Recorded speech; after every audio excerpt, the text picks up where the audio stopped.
Okay, got the link. Let me put this. Oh, I did get my monitor back, so it's easier to pay attention to the YouTube stream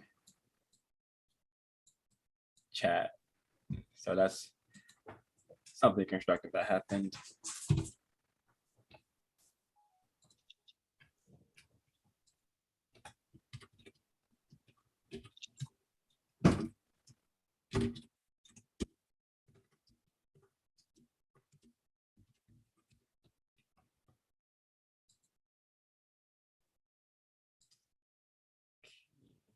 Give me, share this on Meta.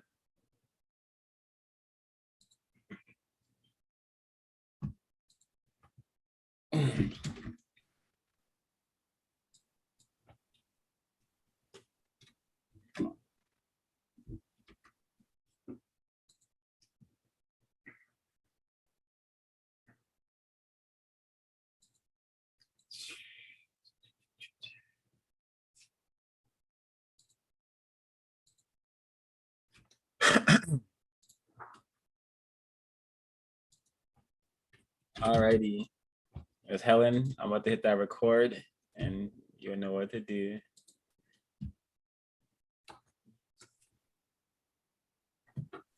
O5, it's not recording if you did. I know. I know.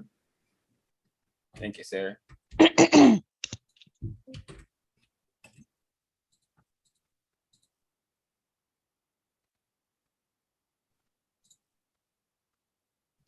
Hello, please like and subscribe and hit the notification bell. We post on Sundays, 2 p.m., depending on where you are in the world. If you agree or don't agree, please put a comment in the comment section below and be courteous. And if you don't know how to be courteous, I'm sure someone on the panel can help you. You also don't want to miss our RIPS episodes. Oh, you don't know what RIPS stands for? Check it out and find out what it means. Thank you and have a nice day. Thank you, Miss Helen. Greetings, everyone. Welcome to the Race Code War, the Power of Words, Images, and Symbols on the Black Psyche by Kyrie Inahero study. We're going over pages 76 through 86. And I don't mention the dates on the broadcast because I believe counter-racist material is timeless until the problem is solved. But today is 10/31/2021, which is so-called Halloween. We'll be having a decoding of Charlie Brown's The Great Pumpkin sometime today. But getting started, this was a lot of constructive information jam-packed into this, and the correction is pages 77 through 86. So the first word that deserves some attention from Race Code Words is race card. And I think this term is super important. And I'm sure we've all have had this term used in our proximity or maybe even used against us. So the term is race card, and I'm going to read a little bit from page 77. If a charge of racism is made, it gets poked fun at by saying, "Oh, there you go again, playing the race card." This is an effective shielding mechanism for hiding the hand that threw the racial rock. Race card dialogue dilutes serious attempts at racial reformation and conciliation. It essentially says that race is not an issue or a problem and is only being used because the accuser has no other grounds to gain sympathy and support.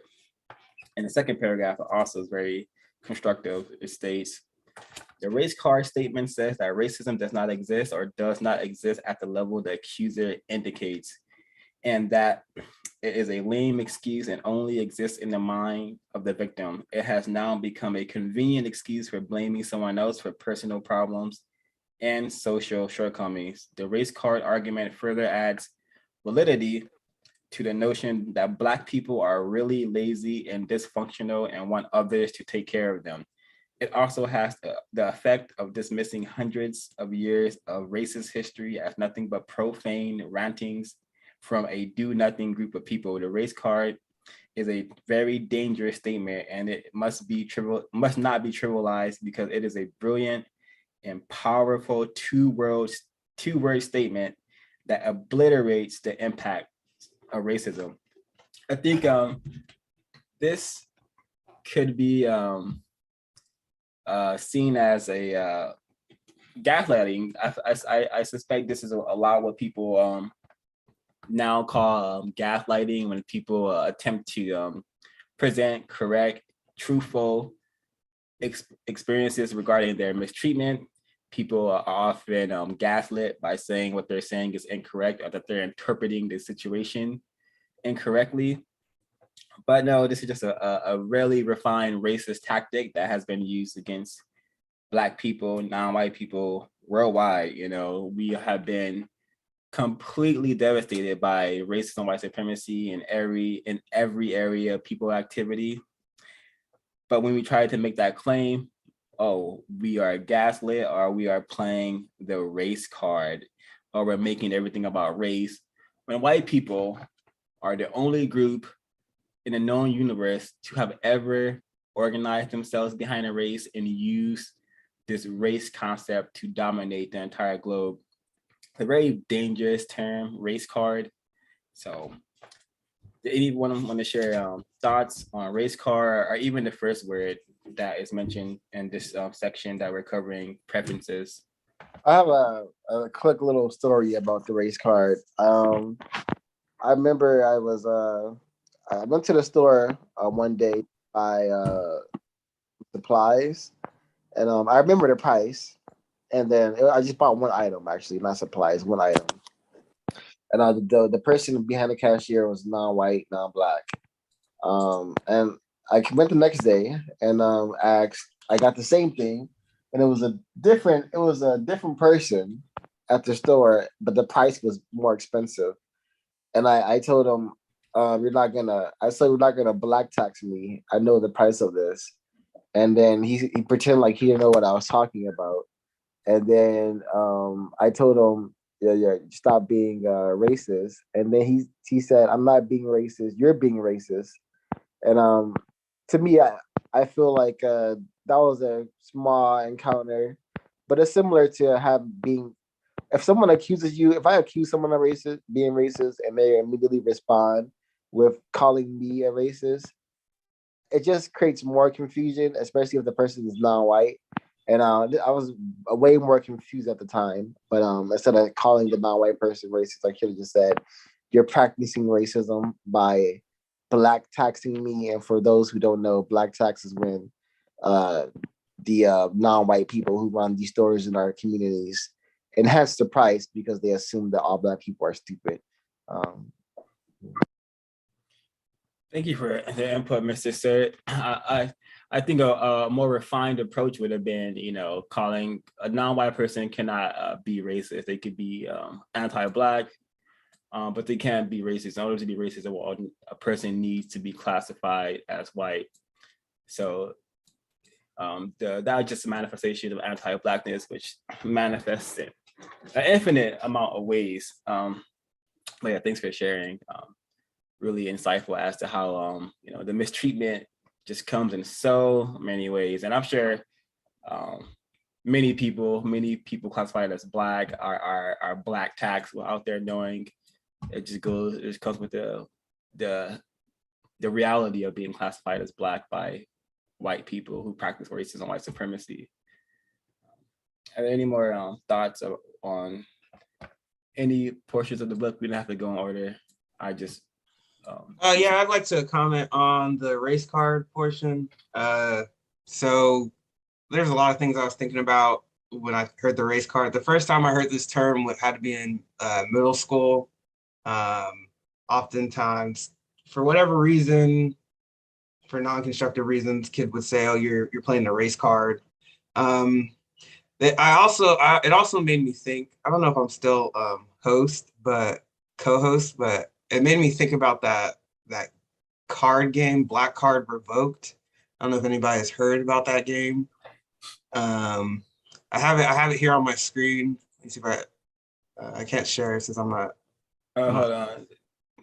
I don't know if you left and came back. I did, so that's maybe why. Okay. All right, you can share. Okay, thank you. Okay, can everybody see that? Yes, sir. Yes, sir. So there's this game called Black Card Revoked. I just recently played it. Like, unfortunately, not let me say play, but I researched it. I didn't even know that this was the box and it says original flavor. That is highly suspect. So basically the game is asking you questions, basically, are you a stereotypical Black person? Are you what we expect you to be? Here are some of the questions. How long should a woman tolerate her man's unsuccessful rap career? Tacky. Which song is a staple at the family cookout? Tacky. Which celebrity has the biggest teeth? Tacky. Okay. So that's what I imagine when I think about the race card. Another instance of the race card was I heard that come up a lot, especially during Obama's presidency. I think that is like when that term came back in the popularity. Oftentimes he would be accused of playing the race card. I'm gonna stop sharing real quick because I have a clip that I'd like to share as well. Stop sharing, pull it up. Okay, this clip's like 3 minutes. I hope it's not too long. Not too long at all. Okay. So the clip that I'm about to show is titled "Ben Shapiro Destroys Race-Baiting Congresswoman During Congressional Hearing on Campus Free Speech." So I don't know if I'm sure everybody's aware of who Ben Shapiro is. Definitely a racist suspect. I'm gonna go ahead and play this clip. White privilege. And just this week, I had a conversation with Rachel Lazar, who's done some work, a Jewish American woman who's done some work on this area, as well as having extensive conversations with Dr. Greg Parks of Wake Forest University, who's also talked quite a bit about critical race theory. And it's my understanding that white privilege is not telling individuals that they cannot speak, but it is a term for societal privilege that individuals have as a benefit of their white skin. And I don't think that, and I think universities would be remiss to then say that because you're white, you're not allowed to say anything that's critical of white people. I didn't know that white privilege actually went into that sphere. My understanding is it's just, and the issue is that white privilege makes people uncomfortable to talk about the societal privilege that they have. Well, to me, what I say on campuses all the time is if you want to cite instances of racism that we can all find and fight together, that's something that I'm more than willing to stand next to you and fight, because that's obviously stuff that we should fight together. But when you just say that there is a white privilege out there in the ether and that by dint of birth your skin color generates for you an advantage, what you're really saying to people is that your view is less valuable because you have not experienced what I've experienced. And that is an identity argument, that's a character argument, that's not a rational political argument that can actually be taken on in any way. It's more of a cudgel and a club than it is an attempt to open a discussion. Well, I think it's a demonstrable evidence that through society's demographics that being white has societal privileges that being black does not. But we can talk about how that manifests, because that's I'm more also interesting, interested in what you just said now, is that you would stand next to anyone who has this. So Mr. Shapiro, my question to you is, for Ms. Dunston, tying the noose around the campus and writing messages that target African-American young students, would you consider that hate speech, and then would you stand next to her and fight for her? As I say, I against would. that? This is the first I'm hearing about it, honestly. But Really? Yeah. But from hearing about it, maybe because it's local. I mean, I'm from LA. But in any case, I'm more than happy to stand alongside her and fight whatever group was responsible for this. Not only more than happy. I mean, All right, I've heard enough. Look at him So squirm. Oh, geez. yeah, the alarming part for me, I guess the interesting part for me was basically the first statement before she like asked another question was basically he's saying, you're pulling a race card that what saying that I don't experience these things because of my skin color, that's you pulling the race card, that's an irrational, illogical argument. It just you pulling the race card. That's all I heard. A lot of words, buckets and buckets of words, but all in all, you're pulling the race card, illogical, irrational. I don't know if anybody has any comments on it.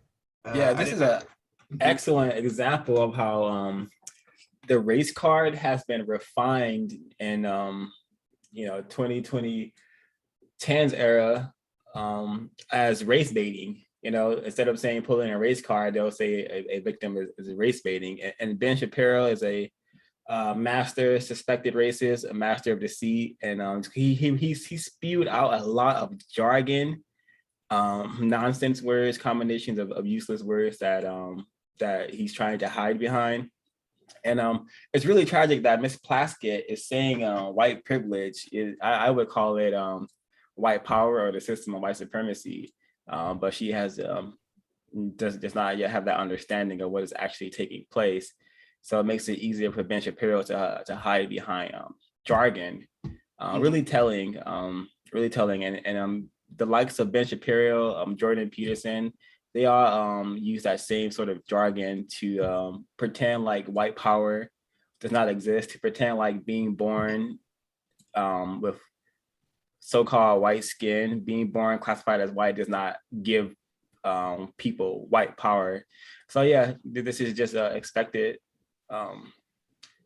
This is why Mr. Fuller says that you need a white person in order to prove racism.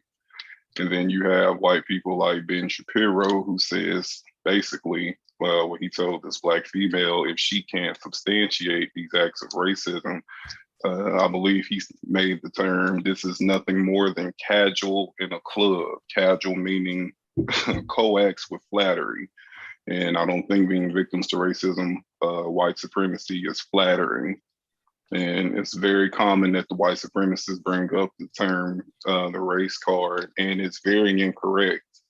And they should not complain about the use of the race card when recorded history has shown the evidence that you, the white supremacists, introduced it to the deck, meaning the world. Correct. So I also have a clip, and I think it fits in. It really matches athletic ability. It also goes with ungrateful athletes. This guy's a stud. It kind of combines all of them. It's about 6 minutes, and 05. I had another clip. I wanted to also comment again on this, but I see Evolutionist for Justice has his hand raised. Oh, go ahead, please do. It's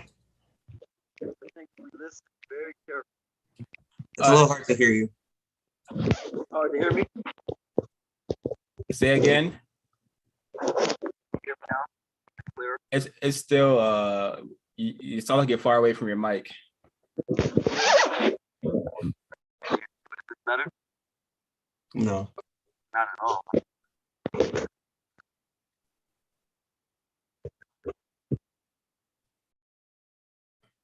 Okay. While he's sorting out his technical. Now, can you hear me? Oh, that's better. Excellent. Okay, Yes. cool. I switched to my tablet. Phone is acting up. But if we think just think about the context of why the conversation is happening at all. This Black female is approaching white supremacists, and she doesn't even have on the board what is the definition of white supremacy racism when it's being practiced or not. What is it? She wouldn't even be in that position but to argue with them. like the code says, the only people we should be arguing with are the white supremacists. So we should expect when we appeal to them to acknowledge what, by their code, that's their first rule of law. We will not admit to the system of white supremacy racism, especially when they're trying to manipulate. Ben Shapiro says something real carefully that I noticed a lot of racists said this when I was in academic circles in Connecticut. They would always say, soon as racism was mentioned by a Black person or not, oh, so you think they're doing this because of your color? Because you guys are Black? I started to question, or I would really just make a statement. No, I don't think white people do practice racism because we're Black. It's because they want to practice white supremacy racism. Every time I said that, the room would go silent, even if no one on the other side of the room was aware of the comment. It was like they knew this nigger just took back the discourse, the domain of discourse. He's not talking about as if their color is why we do it. It's because we are white supremacists, racist, and we have a voracious appetite that's insatiable to practice white supremacy. So he switched in his blah, blah, blah, blah, blah, deep dive, he was just stuttering. He switched the discourse to being racism is practiced because you guys are Black. So the problem is you're Black. You can't prove that a white person's intent is based on we're Black, because that's illogical. It's not. It's based on who they are. It's because they're white supremacists. This is in them. It's not in us. We provide an opportunity for them to be who they already are, who they're dedicated to being. And in that context, if you approach a white supremacist group or panel, whatever names they got on them, it silences them, synchronized silence. They don't want to talk anymore. They will not stand behind you when you're saying, wait a minute, the white supremacists are the problem, not the Black people that are the victims. And now we need to ask you white guys and girls, what are you doing to practice white supremacy? Conversation's over then, now it's time to fight. That's something we learned about in Simple Sabotage. You know, a part of the white code is that when the enemy comes into the room, and the enemy in this case being people classified as non-white, when the enemy comes in the room, they're supposed to go silent. So it makes perfect sense how when a victim presents the truth, that they go straight to code, which is to go silent. You know, because that's part of their tactics, and it's really really telling of how the system operates. Geesh. Also, Evolutionists for Justice brought up a good point. For me, they're not even really talking about racism, white supremacy. They're talking about whether white privilege exists, and that's something that the racist white supremacists created. So rather than racism, we can all agree exists. I mean, CNN talks about it all day long, so they know it exists. But once you start talking about white privilege, like how can you prove that exists? You know, so that's it's a, I guess, like a null conversation to even have. You know, you're not gonna win. So I also had another clip that I wanted to play. I think Ray had wanted to chime in. Okay. I just wanted to say really quick, it would seem as if white privilege are the spoils of war.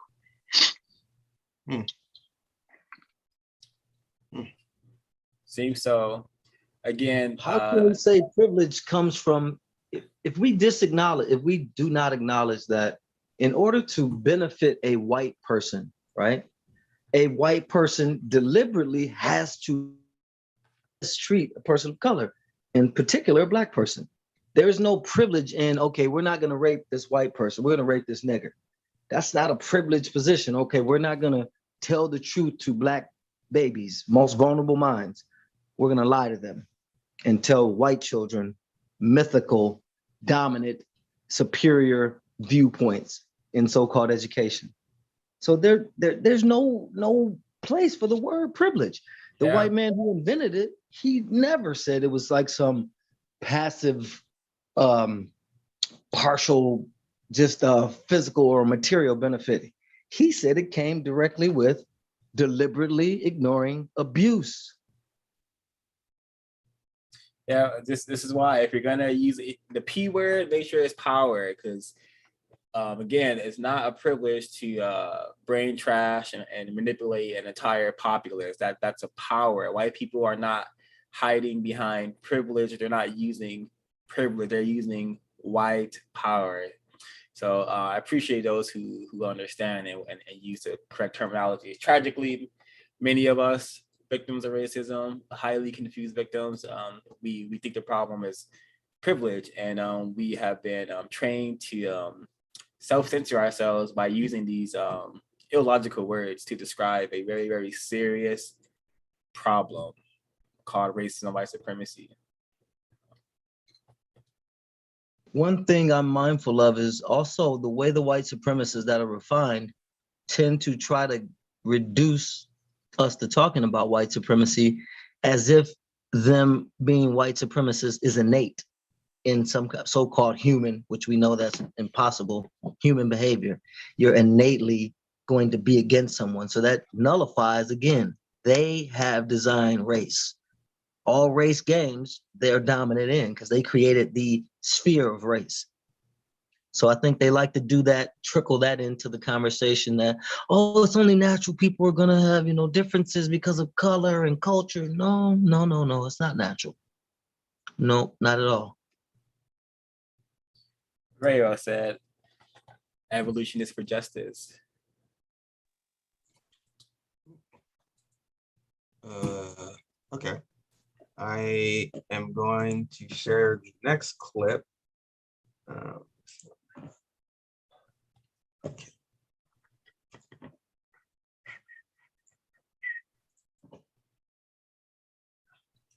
Y'all see that?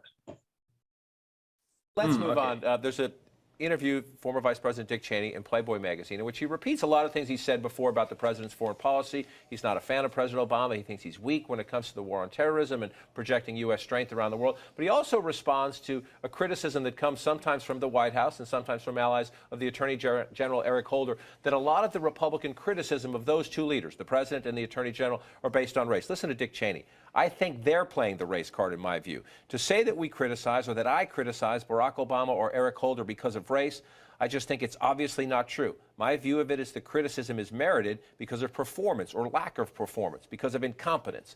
It hasn't gotten anything to do with race. Certainly. Okay. I don't care for the commentary after that, but I think I want to highlight that word incompetence. I think that's very telling. I'm going to read this portion, this last piece from the book or the text. It says the race card term is a very dangerous statement, and it must not be trivialized because it is a brilliant and powerful two-word statement that obliterates the impact of racism. So I think by this racist suspect, Dick Cheney, saying that he believes that he's making these criticisms based on incompetence. For me, that says he doesn't believe Barack Obama is fit to lead. He feels that Barack Obama doesn't deserve the position that he has. Whatever you want to put in there. But I thought that this was very telling. I think that this fits into the race card portion of this text perfectly. Those are my comments for that. Yeah, that's what a awesome way to just disregard an entire collective of people. And like the text says, it's a epic neutralizing tool because one utter of hey, I think this system or this white person behind this system is practicing racism. You throw in that race card, it can really disarm a lot of people, especially the Black people who really don't understand that words are what hold this system together. And it's just really, very, very telling. It has nothing to do with race. It has everything to do with race. Your racial classification dictates your entire existence from birth to the grave. So it has everything to do with race. And for a white person that's powerful and that's intelligent, as Dick Cheney, he knows he's just lying. He's just lying, or he's just lying. He's a lying psychopath, like many white people who choose to practice white supremacy. They are lying psychopaths who do not. Maybe he's telling the truth. Remember, Dr. Francis Cress Welsing said in their patterns of reasoning, they practice racism, white supremacy. So he really told the exact truth.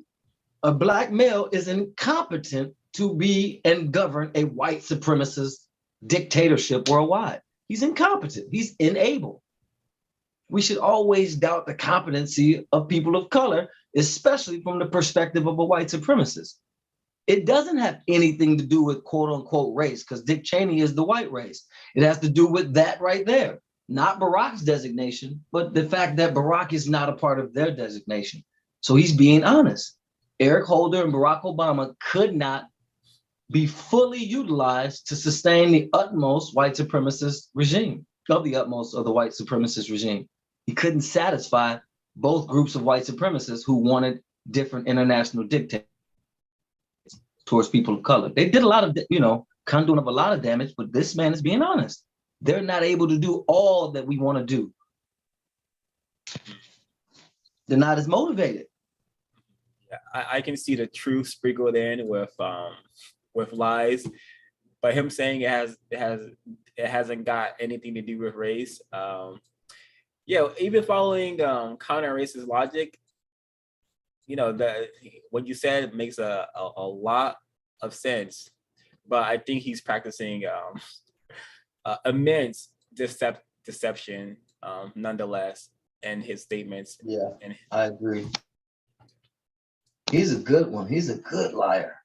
Yeah, and it's just, I don't know if this is like an interview with Playboy or Playboy magazine or something, but if so, that's very telling, because that whole area sex, and you talk about the Playboy mansion, that it's a place where white men have historically gone to fulfill their incorrect desires. So it's just really telling that this interview may be coming from Playboy magazine, which is very telling about how Dick Cheney spends his time and energy behind the scenes.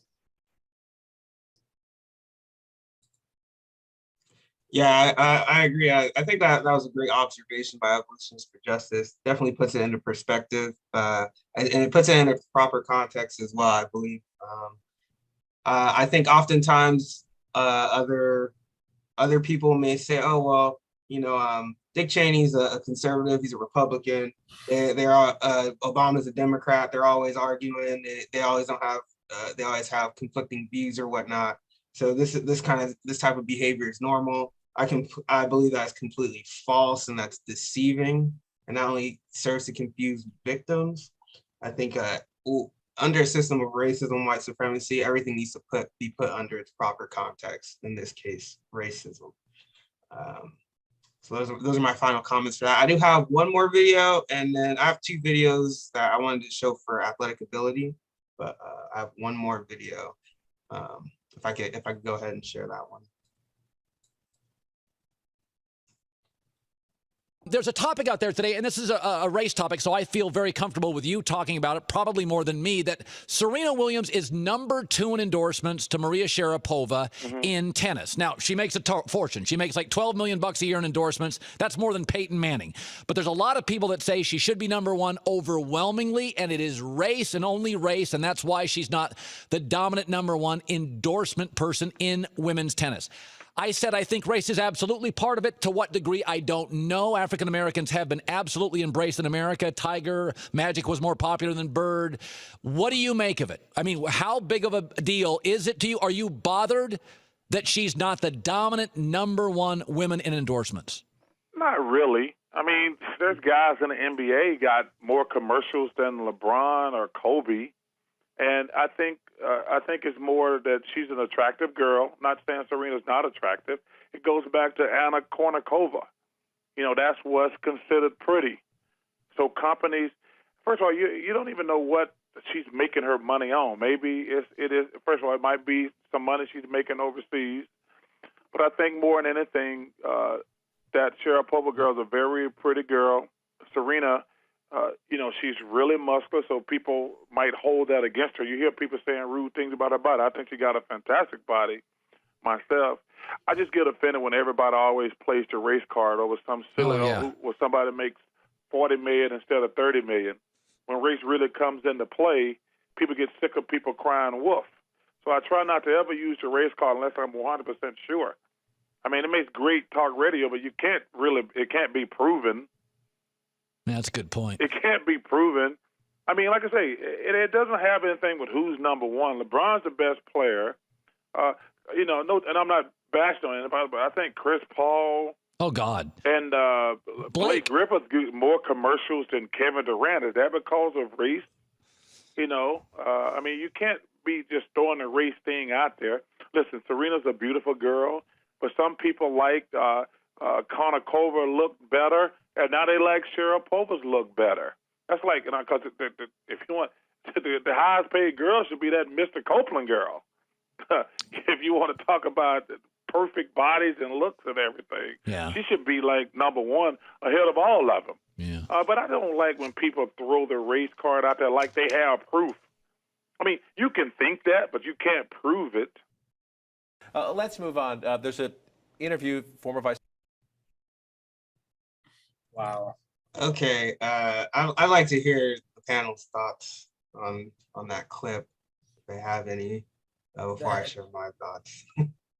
I think that's a stellar example and tragic example of how confusion can just erode a Black male's ability to make logical observations as to what is happening. And also goes to show how maybe Charles Barkley has been successfully trained to, like many of us have been successfully trained to put the white woman at the very top and a Black female at the very bottom. Because of course, if you're going off,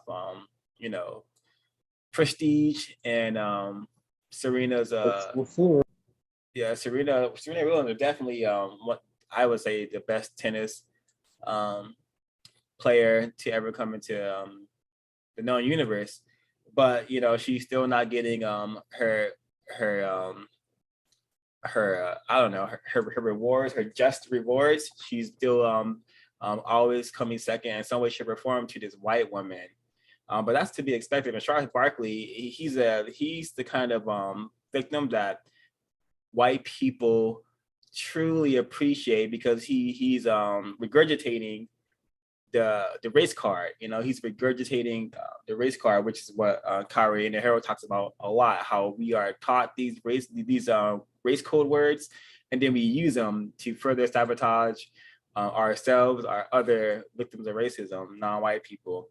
So it's really telling on his thinking, and I can see why in the sports entertainment field he is very much appreciated by white people, because he's out spewing stuff like this. And other folks, please chime in. That's all I have to say about that.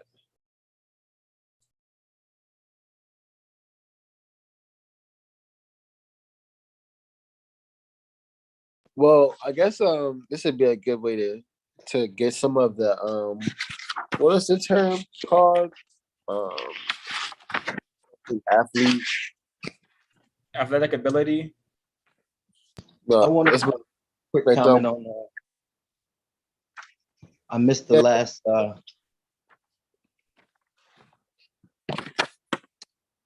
Right. Okay. There's a few of them actually. So it's either, I feel like Charles, I agree with what 0526 said. Charles Barkley is certainly a victim of racism that white people love to prop and showcase, because they regurgitate the same information that they've been given. And they're like truly great, they've been trained well by the white supremacists, and they have no problem speaking for them and defending racism. And the fact that he said there's no way to prove it, I think he can prove racism exists just by filming a non-white person walking down the street and just seeing how they're treated by literally everyone they interface with. And it made me think of the ungrateful athletes, the ones that are usually removed from being showcased and led on the path of being these ex-millionaires, ex-stars, to really living like poor lives. And there's so many examples of inner city athletes, people who I guess, been propped up, taken from their environments, and then made stars, and then have landed back on the streets on drugs. They have to be rehabilitated, and I'm not a sports person, so I can't name anyone by names, but it was a truly Charles victim, and the I don't think the race card word works anymore, so maybe we should just not use this. And when we are expressing ourselves about the system of racism, white supremacy. Yeah. I think the first part is it reveals everything. This white supremacist presented the lie as if a Black person would know more about if white supremacy is being practiced than he would. Codification or just a basic understanding that white supremacy means that white people are the experts of white supremacy. Any Black person should never take a question about is something racist from a white person. That's an insult to your intelligence just off the top. And then that's why Charles Barkley is paraded. Sex with white women does deteriorate your brain computer. It does. It's real, it's true. You justify the tyranny and terrorism of white people. You justify their mistreatment of Black people from that act alone, just from the sex. It perverts the mind. And the people who do it are hoping that they somehow ease the pain of the system of white supremacy with that soothing white lotion. But that's what Mr. Barkley, he's being victimized in that very interview by the white man lying to him and telling him, like he said, I feel comfortable talking to you. And then he was like snickering the whole time, like a conniving wolf. Like he was like, yeah, keep speaking more lies and confusion. So that right there, and then to have a conversation about white supremacy, and it starts with payment to a so-called tennis player. We're not talking about murder and rape. I refuse to talk about white supremacy on the terms of sports or payment or jobs. We're not talking about murder and rape and righteous retribution for that. I'm not talking to you about white supremacy racism. Very, very well said. Go ahead. Go ahead. Oh, I find it very interesting too. Every time the topic of athletes or even sports comes up, it's always an issue when we talk about race within the sports like industry. And it's because they don't want to, it's almost like they can't say anything about it because they enjoy watching the animals play out there. And they're like, okay, well, this is the only thing you're good for. Because even when you're growing up, the first thing someone says to you, like, oh, what sport do you play if you're Black? Or if you have a height or a weight, they're like, oh, you should play basketball because your height or your weight. Oh, football. Or, oh, you should be in volleyball or run track. You look, you run fast. So always like these, the only way they can describe a Black individual or even just incorporate, quote unquote, like individuals within like society, I guess. Like, oh, how can I talk to you about something and how can I make you feel part of the society? And they almost sell you on, well, if you're good at sports or if you watch sports like often, even if you're not on a team and you watch it often, it's like you're important too. You're part of this this sport experience. So it's just very interesting. But when we start having conversations about race within it, it's all jumbled. Everyone starts getting squirmy in their seats, or there's always these lots of words, especially for the interview that Kwaku shared with us. The beginning went so fast. There were so many words in the first opening statement where it's like I could decode so many words in this statement, but it went so fast. And I feel like oftentimes that's how it goes, especially when you're listening to sports commentators during a sports game. It goes so fast as for entertainment, but no one is decoding actually what they're saying. Because it almost feels like, are these animals out there? You're talking like these are animals. Like if you hear a horse race and they're like betting on horse races and going fast and all these things, it's almost the same commentary as for basketball. But the only thing they're doing differently is not betting on money. They're just like, oh, let's amplify how many shots this person has, or what they can do on the court. And everyone's smiling and cheering and having a grand old time, but no one's really listening or paying attention. They're just being entertained. Yeah, the many just incorrectness of sports entertainment. Is why I think I've always had that aversion to the area. I think it's based on, oh, go ahead, Mr. Kwaku. Yeah, just to share, can I be heard? Mm-hmm. Just to share my comments. I agree with a lot of what the panel had to say. I thought that it was very interesting, especially how he kind of opened it up. He said, you know, I don't feel comfortable talking about this. And it seems like a common tactic of racists when it comes to sports, especially racism in sports, is that they'll have victims open up the floor to just start spewing, the confusion, kind of like what Charles Barkley's doing here. And then a lot of the incorrect things that Charles Barkley is saying, the racist is agreeing with it. So I think that this is a common tactic that happens a lot that I think many victims are unaware of or confused about. That was really it. Apart from that, Charles Barkley, everything he said, BGQ, I don't care, BGQ, but definitely this was planned and orchestrated. Yeah, and I wasn't aware that Charles Barkley was being raped by a white woman, but from Evolution for Justice comments, I suspect he is. That is the reality. So it makes his BGQ more evident, I suspect. So this clip right here really touches everything: athletic ability, ungrateful athletes, and even probably inner city youth. And this guy is a stud. So I'm gonna play it. I'm playing it I'm playing it sped up to avoid the copyright, and also so we don't have to spend so much time on it. But I think it's very, very constructive and understanding just the difference is how Black athletes are discussed and white athletes are discussed.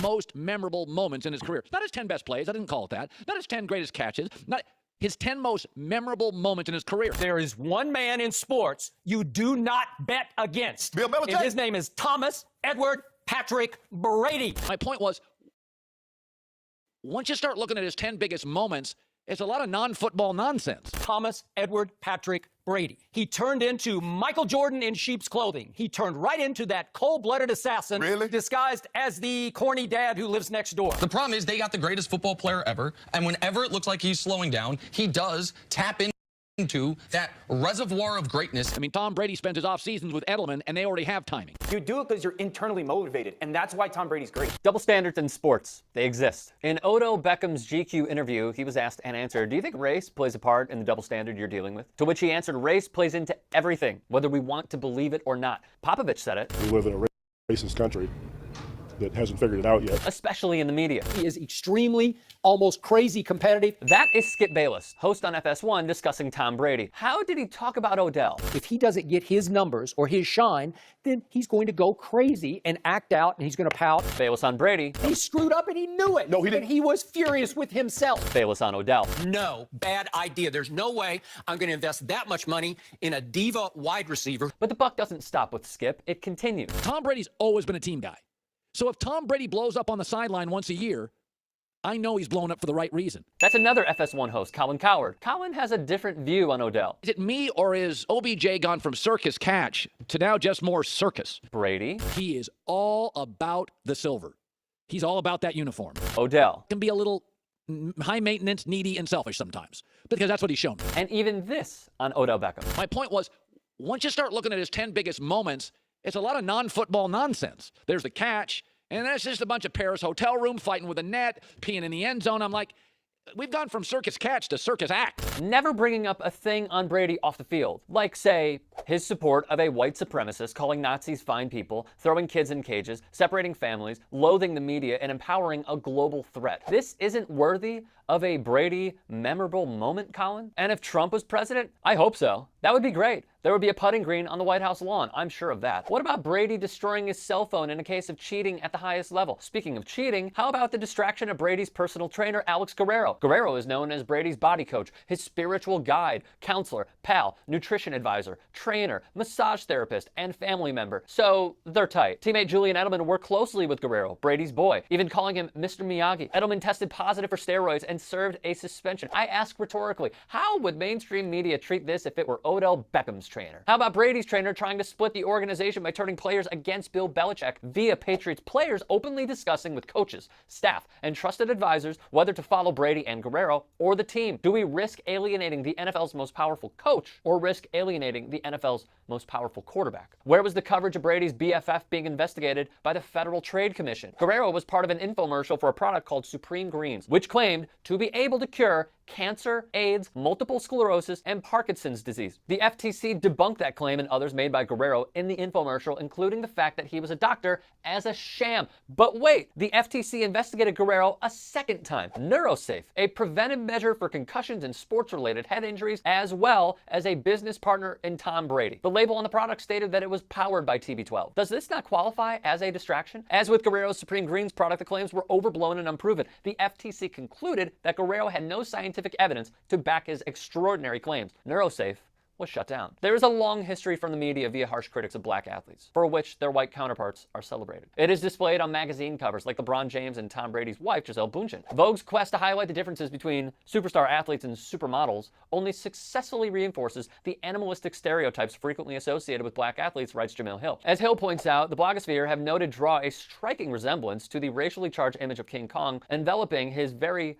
fair-skinned lady love interest. But hang on, how about David Beckham on the cover of Vogue? A far different story being told. LeBron James puts it best. If it's Tom Brady, if it's Aaron Rodgers, if it's Peyton Manning, and we're doing the same stuff, the same exact stuff, I'm talking about a phone is out, we're like, yo, get that out of my face. I'm with my family. If we're out with our family and we say that stuff and somebody posts it, and if Aaron Rodgers or one of those guys say that stuff and they post it, somebody's going to be like, hey, you guys should respect Aaron Rodgers. Throughout history, the examples have been plentiful. Maya Angelou once said, you may not control all the events that happen to you, but you can decide not to be reduced by them. This is not a time for the shut up and dribble movement. Put the shoe on the other foot. Read the history of oppression and how the traditionalist white media is used to tarnish and disenfranchise the black athlete. Odell is the messenger.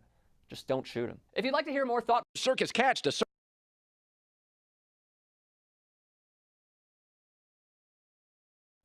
All right, so there's a lot of information here. I'm going to try to share this image right here first before I start talking about it. You see, there's an article in this book that says time to take out the trash, and referring to black male runners. And I'm going to read a little bit from page 80. The classic example, this is referring to athletic ability. The classic example is the description back in the 1980s of National Basketball Association star Larry Bird, that he was so great and smart that he had radar in the back of his head so that he could see the basketball. As great as Michael Jordan was, little emphasis was ever at least publicly given to the power of his intellect. It was always his competitive nature, strong desire to win, amazing hang time, spectacular dunks, and body moves. We rarely hear mention of Jordan's incredible ability to think and intellectualize the complexities of life and the game. Basketball is a game of quick and accurate thinking at a high level of speed and intense interaction. However, when listening to or watching the games, the most frequently used is that he or she has great athletic ability. It is similar to statements of a white sportscaster who once said that blacks were bred to become good athletes. This contrasts sharply with the usual sack of words used to describe white athletes with their cerebral approach to the game. In effect, a white athlete is a thinker, a human being, and an athletic performer. He is a whole individual. The Black athlete is a superior animal bred for high performance on the field. Off the field, he is a criminal, intellectually deficient, and mentally inferior. This is so close to the thinking of the white slave masters in the Old South. Black men and women were bred to have babies and do the manual labor, but not develop superior intellects. So I think a lot of these sentiments were presented in this 6-minute video, especially I paused randomly, but just from right here, from circus catch to circus act, and what kind of creatures are caught on planet Earth? You catch animals, and what kind of creatures are in the circus? Also animals. So again, the behavior pattern of referring to Black males as animals are freaks deserving to be in zoos or circuses is still going on, and it's so in our faces, but the majority of us do not understand like that is happening. And just the imagery alone just goes to show you, how they're attempting to present Odell Beckham as a non-entity, as a creature of some sort, while Tom Brady is like this super American superhero quarterback individual. Well, it just goes to show the worship of white people, especially in the sports area, and also the degrading of Black males who, without them, this sport would not be as popular and as financially successful as it is. But yeah, comparing Odell Beckham to like a circus act, is very racist. It's very telling of them thinking that Odell Beckham is some sort of creature belonging in a zoo or a circus, while Tom Brady is deserving of being on a pedestal, having people worship him. So really tacky. And also, I'm gonna mention there was a moment where some white guy was saying how he wouldn't invest in a diva wide receiver, feminizing Odell Beckham, and also saying he's not worth an investment, which ties in super with this part from page 81, where it says, okay, Brown, referring to Jim Brown and the other Black bidders. Maybe I'm gonna read the paragraph above this as well, so there's more clarity. This is reflected even in the number of managerial and ownership positions in professional sports. During the bidding for the purchase of the Cleveland Browns, there was an example of how athletic ability and the ability to think carries over football playing days. Football great Jim Brown played his whole career for the Cleveland Browns, and in his bid to purchase the new franchise, he was rebuffed with some of the worst white radio talk show commentary ever aired, which bordered on racist slander. Brown and the other Black bidders were dismissed early because their bids were not serious and they did not have the capacity to run a complex organization. The franchise went to a group with no visible Blacks in ownership roles, despite the fact that more than 60% of the NFL football players are Black athletes. The term athletic ability discards the idea of brain power because it says that Blacks are naturally born athletes. This casts doubt on their intellectual ability. So very, I think this 6-minute clip has a little bit of these sentiments embedded in it, with just that guy saying that Odell Beckham is not worth an investment. But are there any comments regarding athletic ability or any other portions of the text? This made me think of, I did remember one name of a athlete, also racially showcased, a victim of racism, white supremacy, Lamar Odom. I remember how he was dragged through the media in a similar way and called a crackhead and all these names, just mistreated. And what really stood out to me is how LeBron James is conscious of something that's happening to him. So I like that he was able to compare how the white males were treated within the society and how he was treated as a black male athlete. So that was some type of constructive stuff I did get from one of the players, one of the few basketball players actually who's married to someone who looks like them versus the others who have opted to be arranged in something more tragic.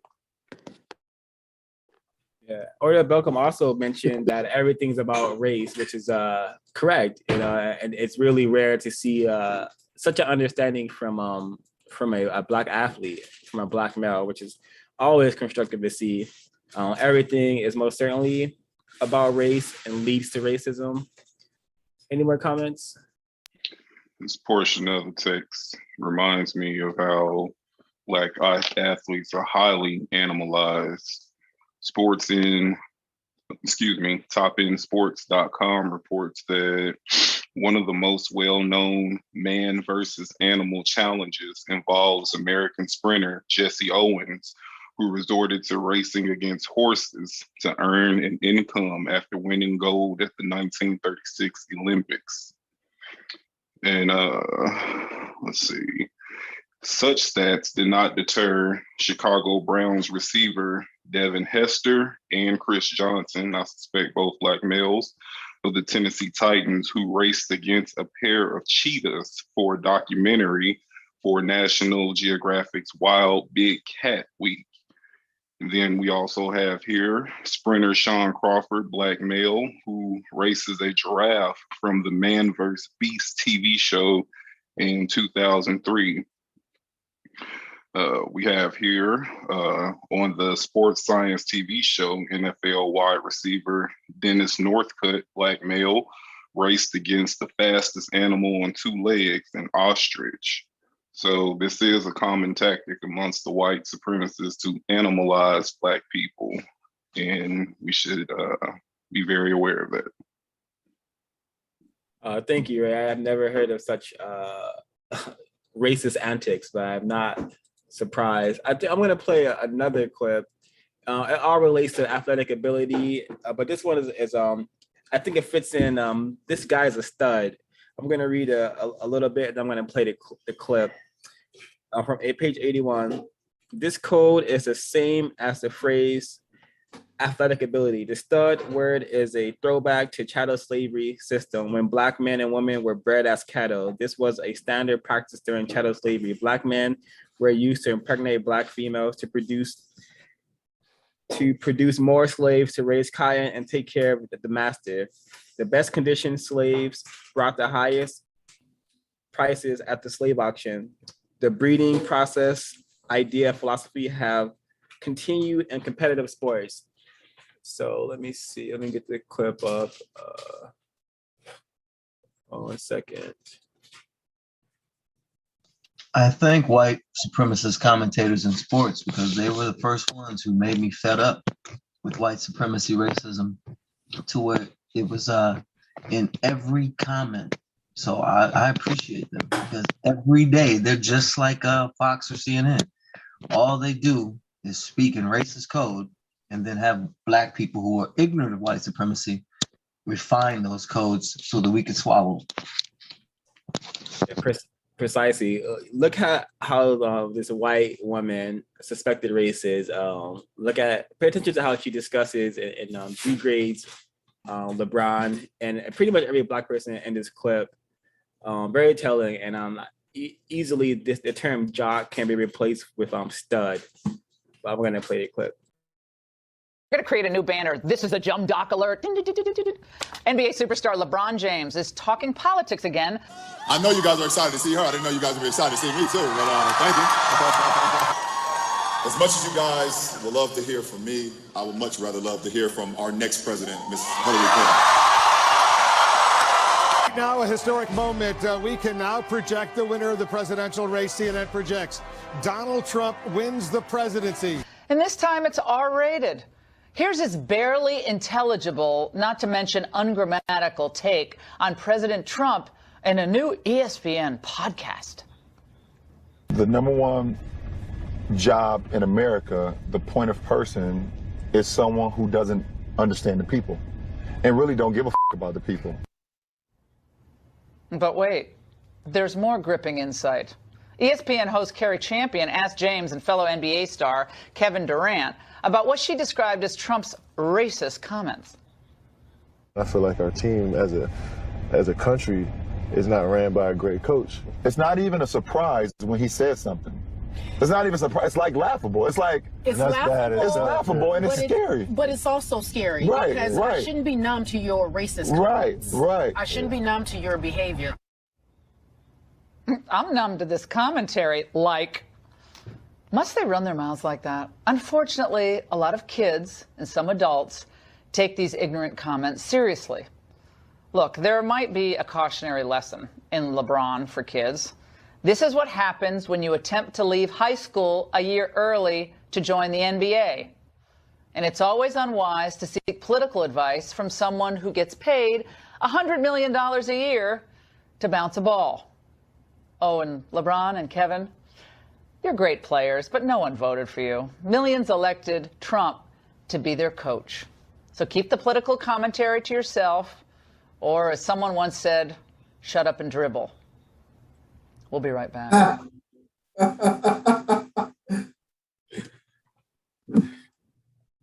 Any comments? They're trying to again. These people are super refined. If you pick LeBron James's comments, he's obviously confused about white supremacy. Obviously, thinking that politics is one group of racists over, not even understanding that one group of racists over another, and that's not even real. That's not even real. It's just a game they play for entertaining themselves, I think, and for money. You know, it's a sport. So for them to pick that again, you're reducing everything down to. They know we're gonna say, okay, that's obvious racism. She's saying shut up and dribble. I think he should shut up. I don't even give a damn what he says, or anybody in that less than 1% of 1% of 1% of black slaves. I don't care what any of them say. I don't care what a white supremacist says about them. It's just ridiculous to even have that as a talking point about white supremacy. Man, that's okay.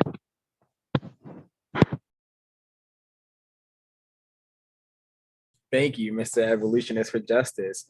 I think this falls into the ungrateful athletes as well. You know, that whole shut up and dribble is and her remarks in general also have the actually I'm just gonna read it from page 83 because it's I believe it's this sentiment right here.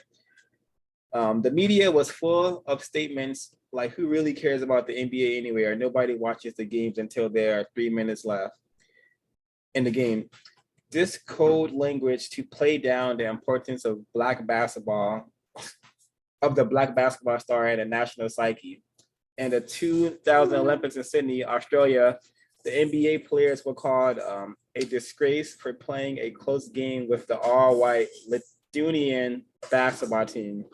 When decoded, it means, look, you Negroes, we pay you a ton of money to bounce a ball. This is what you were bred to do. How dare you lose to a second-rate group of white boys who will be scientists and doctors and only play basketball on the weekend? So, and back to the clip, you know, this white woman surely thinks that it's along these lines because she does not think that LeBron James is deserving of his VGQ to say whatever he wants about the system that has retarded him so, confused him so. But it's very telling. And also back to this guy's a stud. I need to read this paragraph really quickly just to show the very different comparisons that Tom Brady would have received had he made these remarks. And it says here on page 82, the white slave master never worried about the slave's mind. Intellectual development of the slave was illegal and punishable by death. This was the basic breeding and conditioning process of Black males. It has continued in the sports industry. When Black athletes excel in a particular sport, the language is altered to resemble the kind of communication reserved for specialized animal breeding. By contrast, the language is never used when big white males dominate a sport. George Mikan, the start of the NBA in the early 1950s, when it was dominated by white male basketball players, was never called a series of animal connoted names. He was described as a gentle giant. So he's a gentle giant, right? But LeBron James is the King Kong of basketball. And remember the imagery that we showed earlier from that clip where him and Tom Brady's wife. So it's very, very telling on how this system perceives Black males and treats Black males and Black females as well, and this sports area, which is why a really important suggestion is really if one is in sports, I don't even know, just get out of sports or use your time and energy within sports to counter racism, which from what I've seen doesn't seem to happen all too much, unfortunately.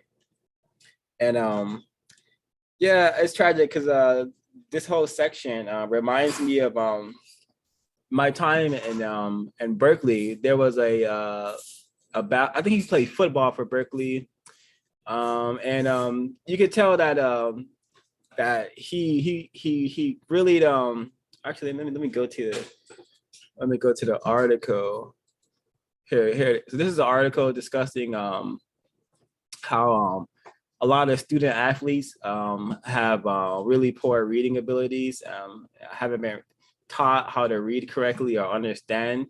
And I remember having this individual in one of my group projects. Was a Black male football player, and not only could he not read, but he had absolutely no communication skills. He couldn't even talk to us without him being, I don't know, super, super nervous and having a really apparent stutter. And I'm like, damn, in my head, I'm thinking, you're like an athlete. Should they have you with tutors and preparing you? Because you're also in college too. But nope, he was really just there to play ball and cruise through the university. He was not getting the correct tutoring he needed to excel there, which is why he did it. He literally just played ball and that's it. But this is the article discussing just what I'm saying, how a lot of Black males will find themselves at these schools and they read like fifth graders, and it's very, very common. Very, very common. I'm just gonna read. Actually, no, you can find the article very easily. This is still going on. This is from 2014, but I suspect it's only gonna be getting worse, especially that us having spent almost 2 years with this Zoom learning that a lot of education centers have been doing. They've been doing a lot of learning over the screens, and I suspect we're gonna have another generation of Black people who know how to shoot a ball through a net, rather than knowing how to decode information, understand information, and just read. Something very fundamental. My uncle, who's now deceased, went his entire existence without knowing how to read. So it's not as common. It's not as uncommon as we would like to believe. It's very, very common amongst Black people that and I'm sure now other non-white people. But super, super tacky and terroristic that we exist in a system that would much rather us be able to, get a ball and a goal than knowing how to read, which is very essential to understanding how the system works, I believe. I may be incorrect. Yeah. I'm just gonna read inner city athletes because LeBron James in this clip he was called a jock, which could be when being used against a black male is definitely racially coded. So this is from page 83, inner city athletes. This is a term used to describe wild, savage, and untamed young black athletes. The racial code phrase inner city denotes a litany of racial images designed to imply that black males are criminals, thugs, rapists, murderers, uncivilized, and show backward behavior in any society. The inner city athlete is an undisciplined athlete who cannot follow coaching. They cannot read or write and is just in college to get to the NBA or NFL. The nigger jock from the inner city is the worst kind of athlete. He is not a Duke University black athlete, which decoded means more civilized than his darker brother. This is in parentheses, and acts more like white boys on campus. So combining all the information that we've seen in regards to the clips, we can see the sentiment being placed on LeBron James, who did come from a poor environment created by racism and white supremacy. And yeah, he definitely would fit this bill if a white person was describing him. So we have ungrateful athletes, inner city athletes. That guy is a stud, and athletic ability, which is like huge examples of why we should not spend a lot of time and energy in sports. You know, read chapter 5 of the ISIS papers to really understand like what it means to throw a basketball through a white net and what it does to the brain computer to constantly throw balls through nets. And aside from the ISIS papers, I've noticed that a lot of times I see people watching sports, men, white men, black males. I always see them like with their hands and their crotch on their crotch area as they're watching these black males running around sweaty and throwing these balls around. It's always very suspicious as to why is there a hand in your crotch while you're watching these black males do this. Very bizarre, incorrect behavior, and just sports is just. I've always hated sports growing up. I never thought the purpose of it. I was placed in football once upon a time in my early youth, and I did like one day of it, and I never went back because I was not gonna tolerate being yelled at. It's just really stupid and silly. We should not perpetuate sports. We should not have offspring and saying he's gonna be a basketball player or he should play football. I'm sure many of us have heard this. He should play football. He should be shooting hoops. I'm sure we all heard this retardation spewed from fellow victims, but it just should not be happening. We should really get out of sports. Yeah. For this section, specifically inner city athletes, reading it, I was like, I think this is one of those terms where I've never really heard it before. I know what it is, but I've never really heard it. But then I realized, like, I have heard that term consistently throughout my life, especially in movies. And one movie in particular that comes to mind is The Blind Side, specifically talking about people who cannot read or who are just bred to play football. I'm sure everyone has seen The Blind Side.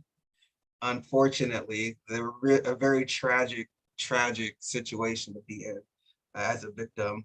But I realized that these inner city athletes, while I've not personally interacted with that term, it's something that I hear consistently through films and through media. So that's what I had for the inner city athlete. I did have a clip for ungrateful athletes as well. Oh, sir, you gotta see that one. that's a racist classic. Okay. Go ahead. You have you can share it. Okay, let me go ahead and set it. Okay. Here we go. Can everybody see that?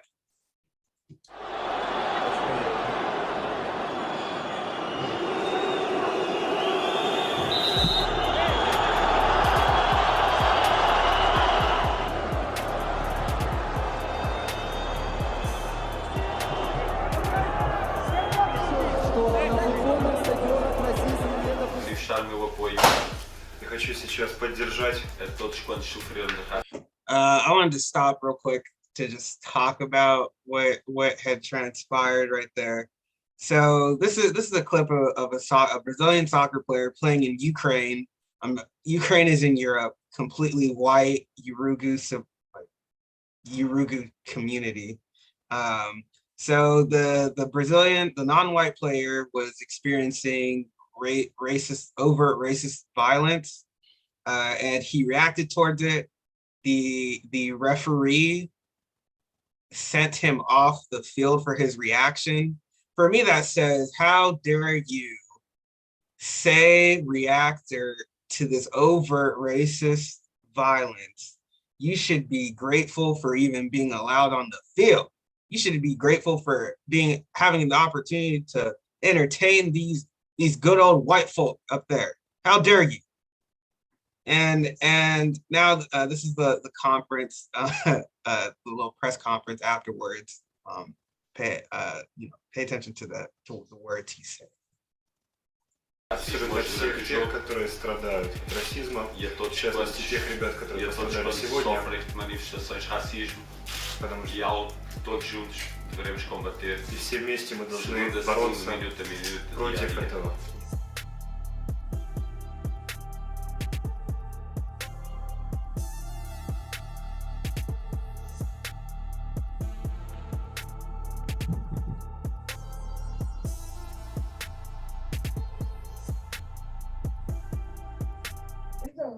Okay, so some of the words that were said, I find oftentimes that when this kind of stuff happens, but when the white people come out and they are talking about it, they often talk about, fighting against it, but never ending it or stopping it. That's a consistent action that I see from them. Any thoughts or comments? I do have another clip. That one more. Can you go back to his quote? The non-white individual's quote, or the right there. He says, "I will never shut up in such a inhumane and despicable act. My tears were of indignation, repudiation, helpless that I could do nothing at that moment." I think this is a very, very telling example of the importance of understanding racism and white supremacy, what it is and how it works, because we often react very, very emotionally to racism instead of reacting logically and having already a code that allows us to counter the racial aggression and not exert so much hardship or heartache or just feeling incorrectness because we don't know what to do about it. But yeah, feeling helplessness, I'm sure that's a feeling that most victims have under the system of white supremacy, which is why we spend so much time trying to be comfortable and distracted from the problem of white supremacy. So yeah, I think this is really telling on the collective of non-white people, and it's really, really tragic. Racism and white supremacy is very, very inhumane, which is why there's no such thing as a current living human being. No one is allowed to be humane to one another. We are trained to hate each other and dislike each other and just spread animosity and nonsense to one another. So I hope that Mr. Don Tusk, I do hope that the creator allows him to gravitate towards the works of Dr. Francis Cress Welsing and Neely Fuller Jr. So he's able to spread that amongst his team, so they're able to effectively counter that behavior. But sports being so powerful and white people being so powerful, I can only hope. Go ahead, Ms. B.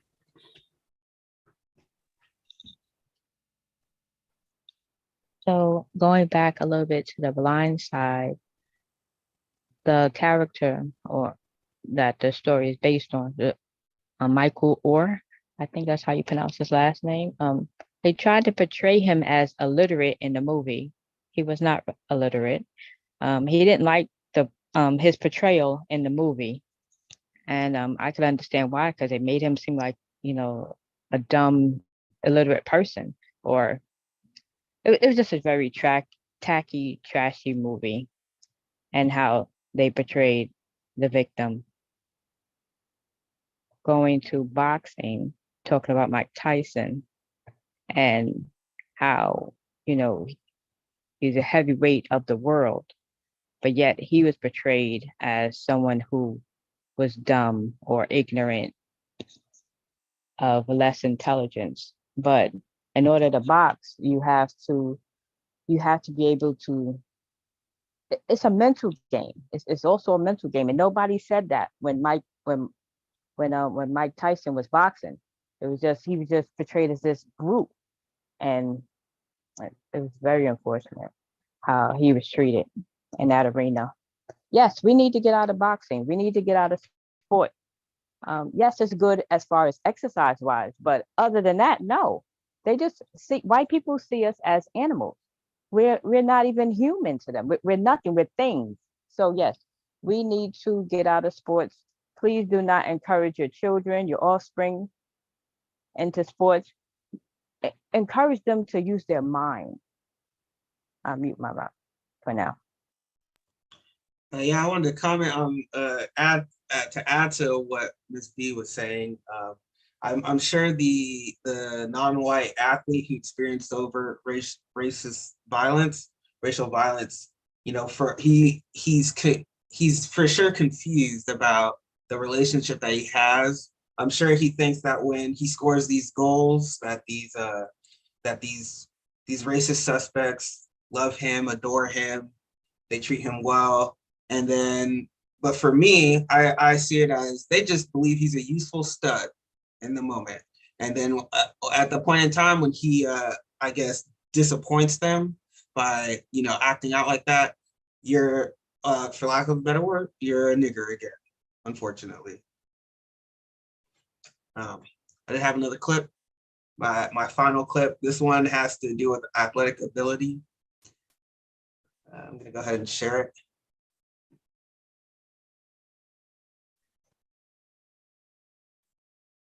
Io non vedo in Italia attualmente un giocatore come Lukaku in nessun'altra squadra, né nella Juve, nell'Inter, nel Milan, nella Roma, nella Lazio, tutto. Secondo me è uno dei più forti, lasciami finire, secondo me è uno dei più forti, a me piace moltissimo, perché ha forza, perché è il sosia di Zapata dell'Atalanta. Esatto. Questi hanno qualcosa in più degli altri, non c'è niente da fare. E poi è un uomo che alla fine gol li fa. E poi questo ti trascina la squadra, questo nell'1 contro 1 ti uccide, se gli vai contro cadi per terra, o c'hai 10 banane qui per mangiare che gliele dai, se no non chiaro.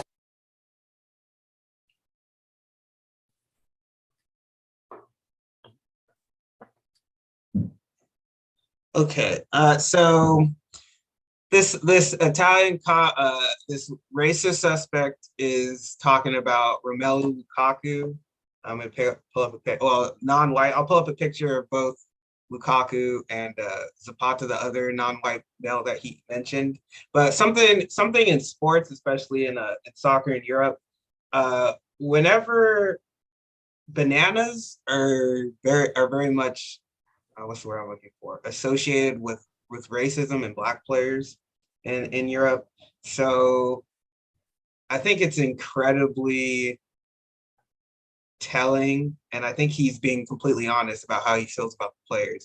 But you know, oftentimes during racist events in soccer, the crowd will throw bananas at these players to indicate that they are like animals. Here essentially, I believe he's saying, you know, that these players can't think. They're motivated entirely by bananas. I could be wrong, but I think that's exactly what he's saying. Yeah, and just the analogy, you know, or the just analogy or metaphor using bananas, you know, you better, if you have bananas, you better give it to him because the monkey's going crazy. He's a crazy monkey on the field, you know. It's just really telling, like what Helen just said. You know, they see us as animals. I would say less than animals, are really advanced when we were working for them, yeah, they treat us like, sophisticated animals. But when we are on their when we are not working for them, we're trying to solve this problem. We are often treated worse than animals because they have albino porcupines and currently in round the clock care, but Black people worldwide can't get sufficient food, medical treatment, or housing. So really telling of how we are treated and viewed as a system of white supremacy. It will only take an effective number of Black people to understand this and do what needs to be done about it. We don't need every single Black person on the planet to solve this problem. We just need an effective number. So please, Black people, non-white people who come across this broadcast, please begin to get serious. And to go to producejustice.com to buy the code book, pick up the Race Code War from a Black bookstore or Amazon if you can't find it there. ISIS papers, ton of books we should be studying that allow us to understand racism, white supremacy, what it is and how it works. Yeah, agreed. So these are the non-white males that were the topic of discussion. It's also interesting how you're talking about one other Black male and then you go out of your way to bring another Black male into the conversation to also degrade him and say that he's also motivated by bananas and he doesn't have any brain cells, essentially. That is what I wanted to share about athletic ability. I think that they mainly talk about these two Black males because of their size and their frame. Both are, I guess, what you consider to be big individuals. So they definitely are. When you're talking about them, the words power, pace, speed, athletic ability, all the racist word coded messages. That's all talked about when talking about these players. So the etymology of the word sport is to literally carry the mind away from serious matters. So what are we really talking about when we converse on the phenomenon in Area 3 known as sports, Black people? Let's just cut straight to the chase.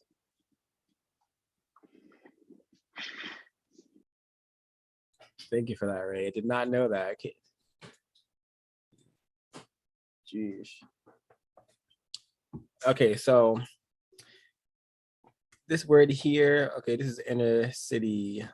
So page 84, this word here reminds me of this organization that I used to participate in called a place called home. This is a organization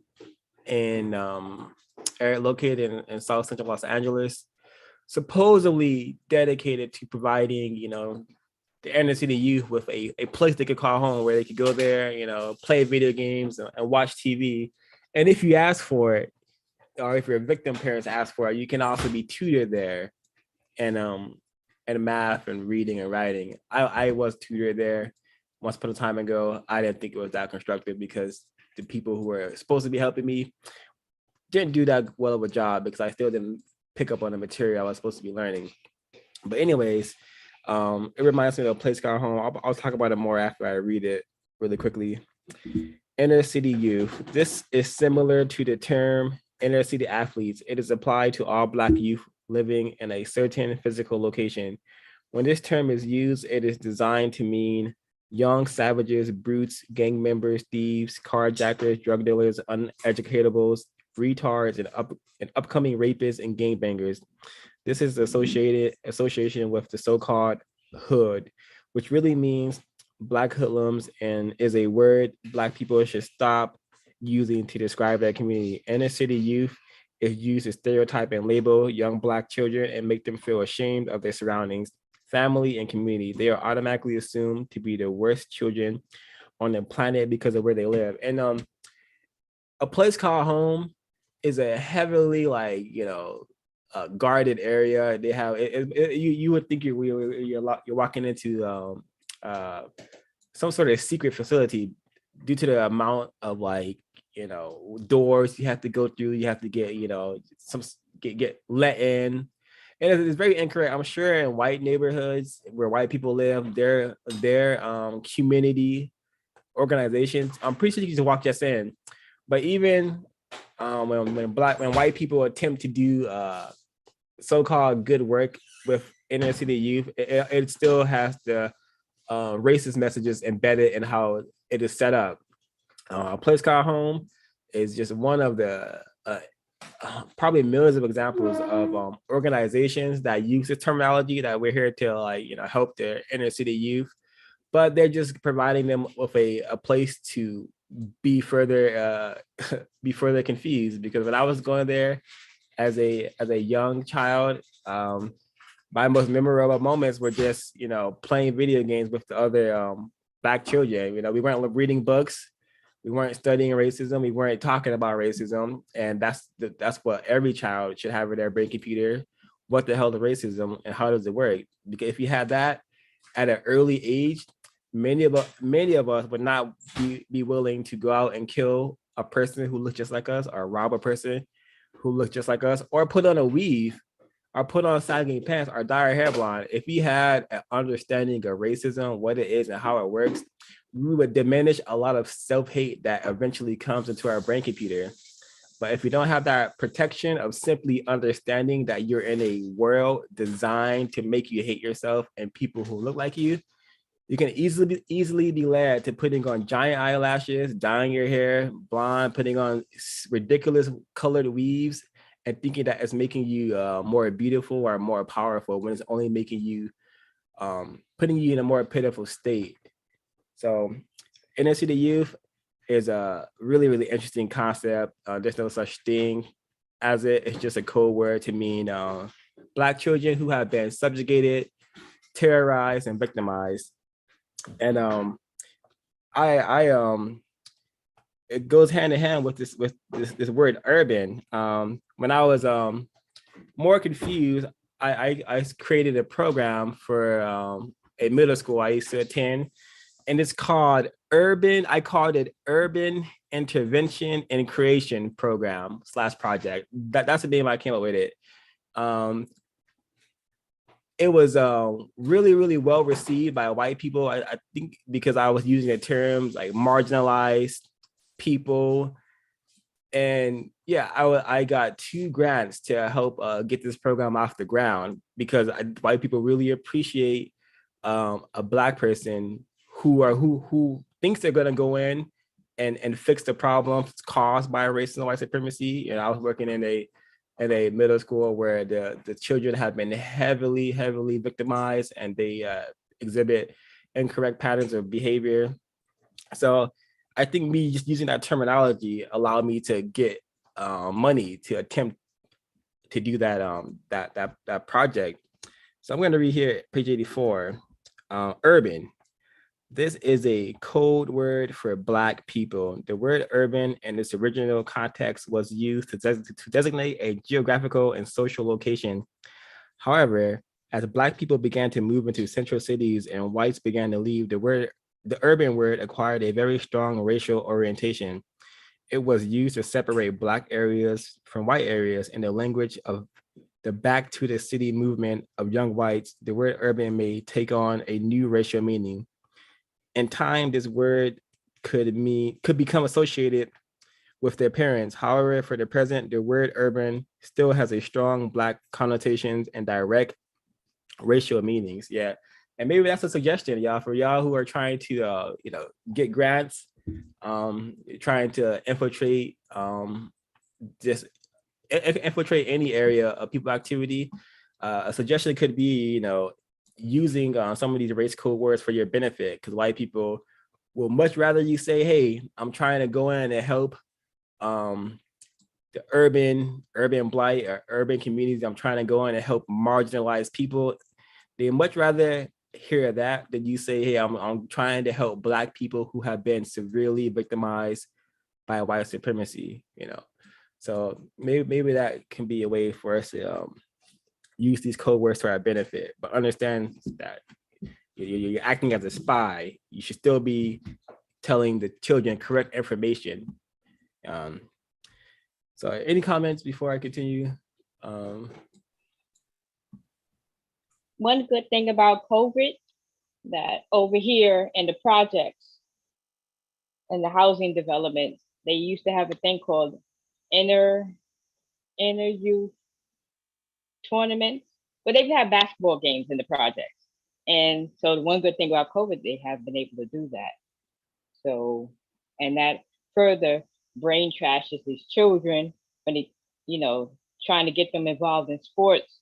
And, instead of doing something more constructive with their time, instead of bouncing a ball and just, doing whatever, they should, be trying to read and do other constructive things. So that's one good thing about COVID. No sports over here.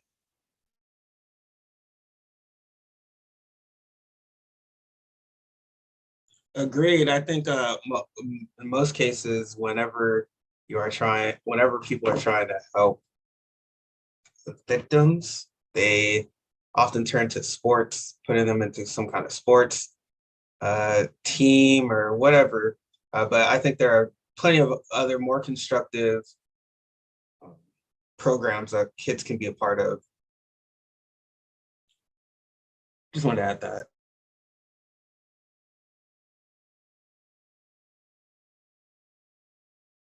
I'm going to play this apology really quickly that was asked to be played by Miss B. Let's see. MLB Network went old school with its broadcast. Can I hear it? Alrighty, thank you. For the American League Division Series between the Chicago White Sox and Houston Astros. That decision backfired in the first inning of Game 2. The booth, consisting of Bob Costas as the announcer joined by Buck Showalter. I don't think the actual apology is here. Let me find the actual apology. Read this right now because earlier in the game when Yoan Moncada was at the plate in an attempt to compliment the great player that he is, I used a poor choice of words that resulted in an insensitive and hurtful remark, and I'm sorry for that. Wow. Okay. I guess that was I guess his apology was literally, I'm just sorry. I said some incorrect things and I'm sorry.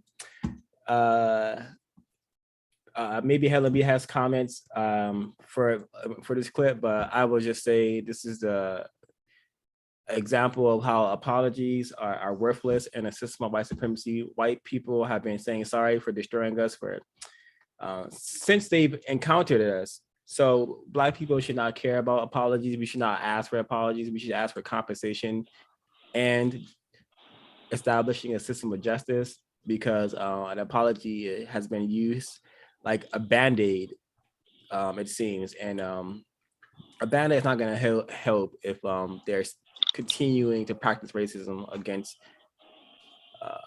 everyone non-white. So, I think he said this is a guy who may have said 40 acres. We need to get more of him or something like that. Yeah.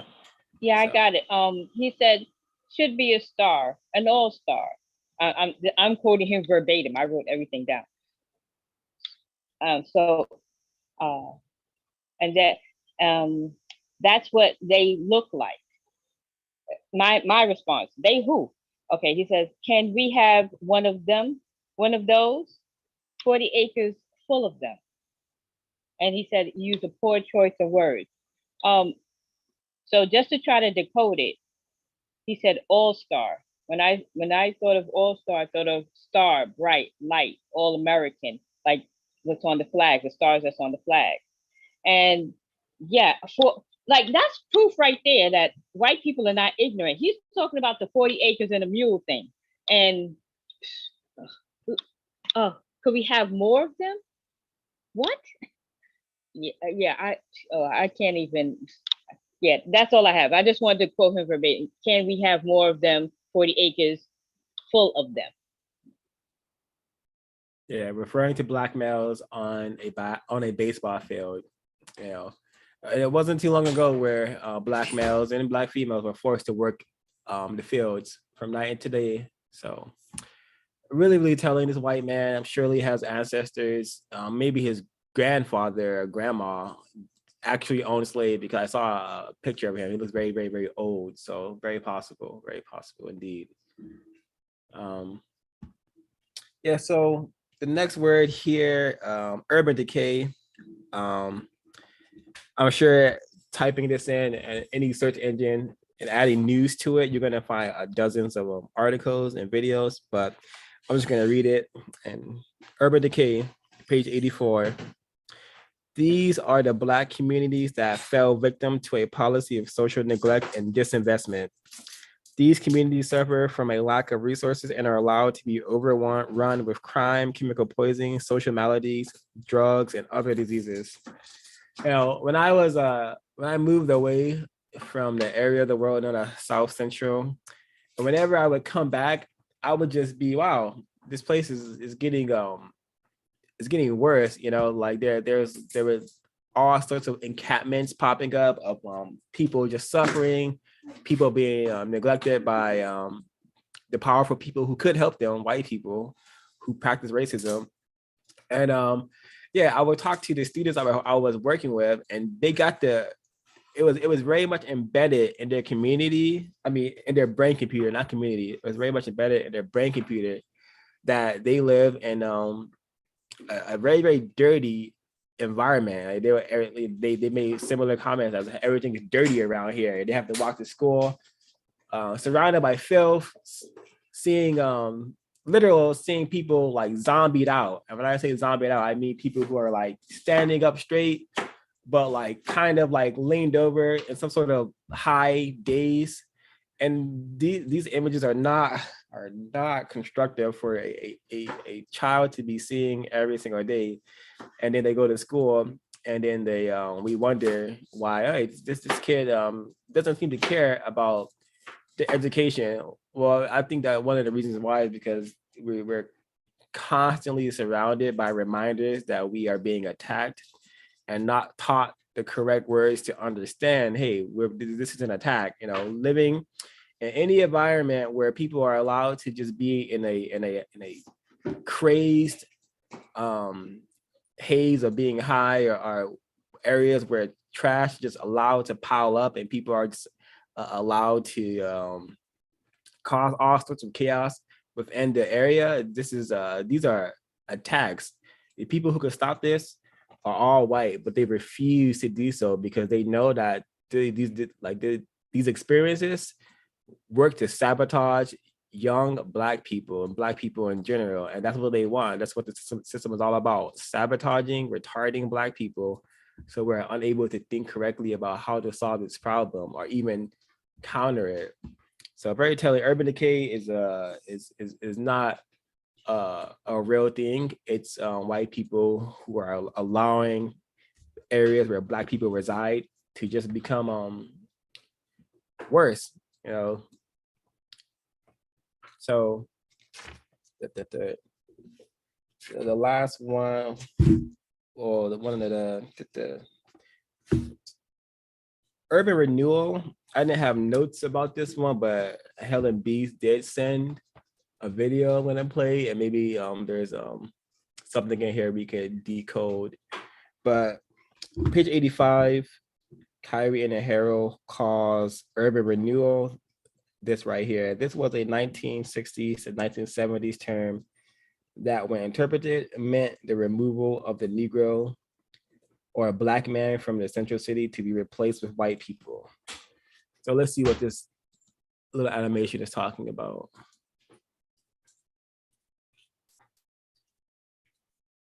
As a child, I would climb up on the lumber stack and look over at the white school. Huge school with a band, football team, everything that you could imagine. And on our side, here we were with our 2-room school, outdoor toilets, and 2 teachers. And gradually, as the Black population in town began to go down, that left my mother there at the school as the principal, the janitor, whatever was needed, she had to do everything. And as long as there was one Black child left in town, they had to keep the school open. So 10, 9, 8, mother was there till the last child the last family was forced out of town. So I remember one day, Mother and I got in the old station wagon because Mother had heard that the school was going to be torn down. We went inside the school, we got whatever records we could find, we put them in the back of the station wagon. Then a big bulldozer came and dug a deep hole. And after digging this deep hole, just pushed our beloved school in the hole and covered it up. And it was as though it was never there. Years later, when I was in graduate school and people would talk about urban renewal, I had a particular perspective. To me, urban renewal meant they'll dig a deep hole and push your school, cover it up, and it'll be like the school never existed or you never existed. I'll never forget those days. Even today, this town of Sheridan, Arkansas is an all-white town. And if you ever have an opportunity to go through that town, drive very slowly.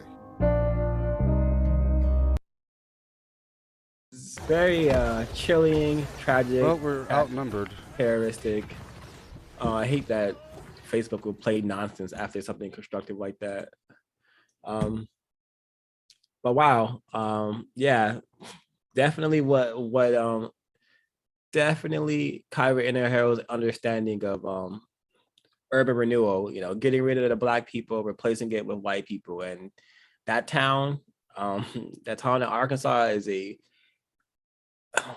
awesome example of just the power of white supremacy. They have the ability to completely get rid of every single Black person out of a town, and still to this day, there's probably not that many Black people, if any, living there. Wow. Thank you for sending that my way, Miss B. Go ahead. I was just saying it's racial population dislocation confusion and racial population tailoring confusion. Correct. Wow. Yeah, that was really produced many incorrect feelings in my being, but as does most things within this hellish system that we're all born into and have the responsibility to eliminate.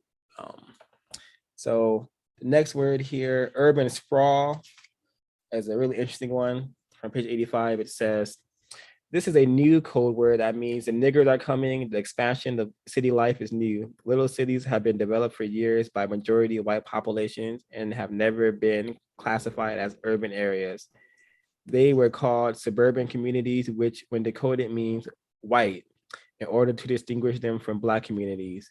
As Black people began to expand to the outer areas and geographical locations, the term urban, which has come to mean Black, is attached to the out migration pattern. The sprawl means to straggle, digress, or stray.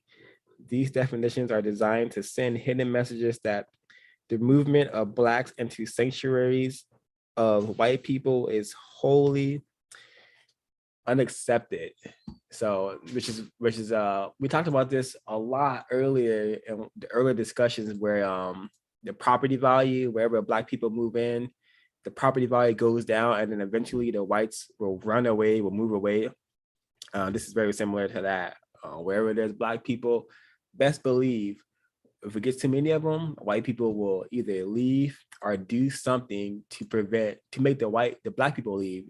It's often been called gentrification, which I'm sure some of us are victims of, myself included. But again, this is just a code word for racial population dislocation, keeping Black people on the move, whether it's by making the area that they reside in no longer affordable for them, or creating or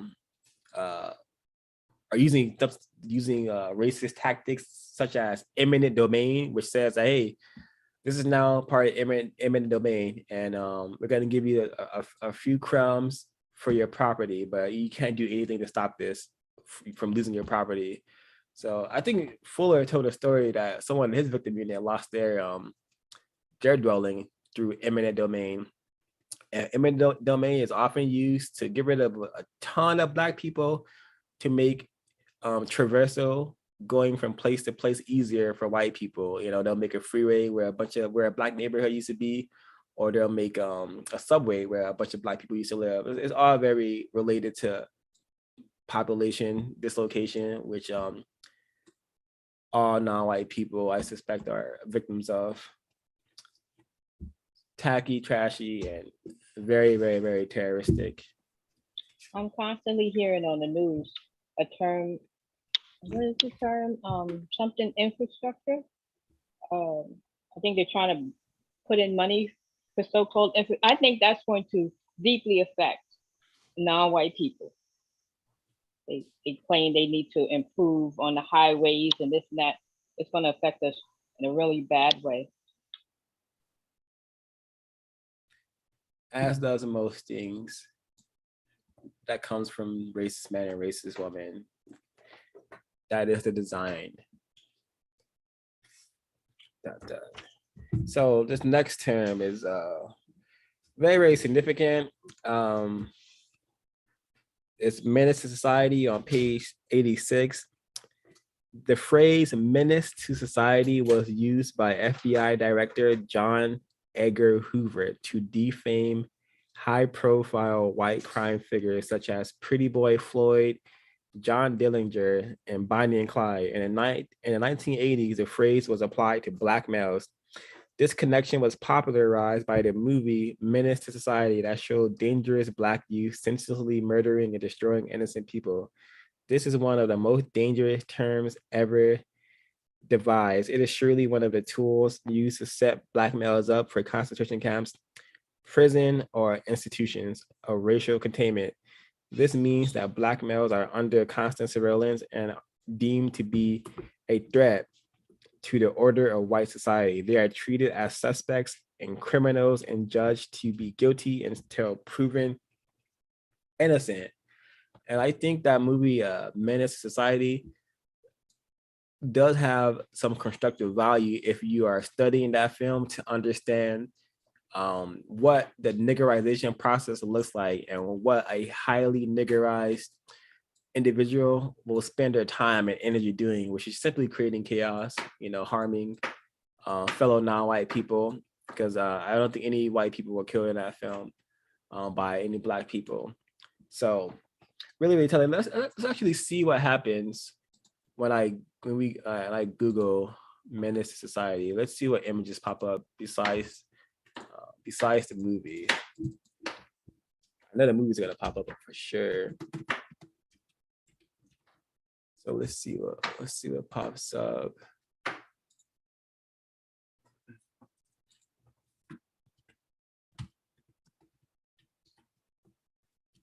Oh man, I when they said Menace to Society, I was thinking of the one with the Wayans brothers, but I've definitely seen this film.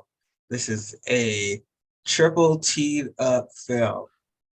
I mean, I think this is the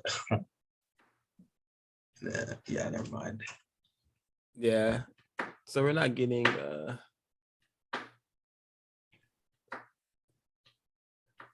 so Google has become a really lame search engine. I probably should have used DuckDuckGo, but nonetheless, John Singleton's Menace to Society, I'm sure it was used by white supremacists to say, hey, this is why we need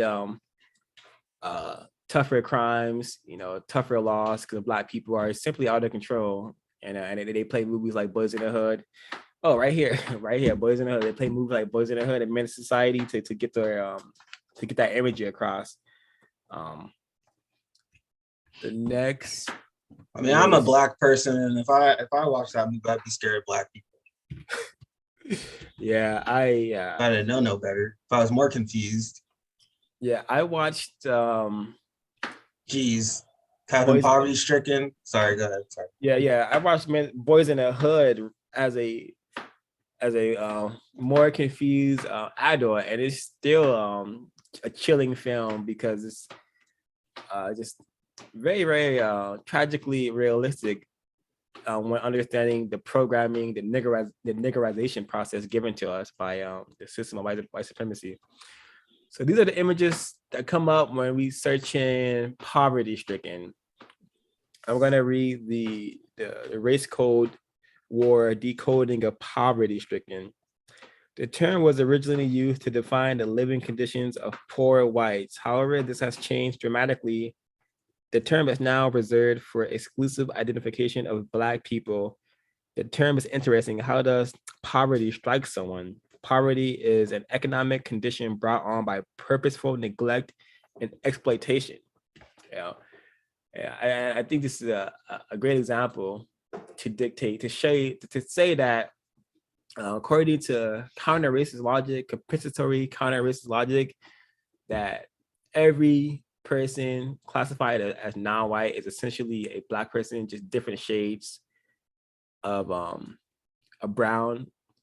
And we see here, a bunch of non-white people, a bunch of variations of non-white people who are living in so-called poverty. I don't know why this image is here, but yeah, when we see white people, it's always a pristine, clean image.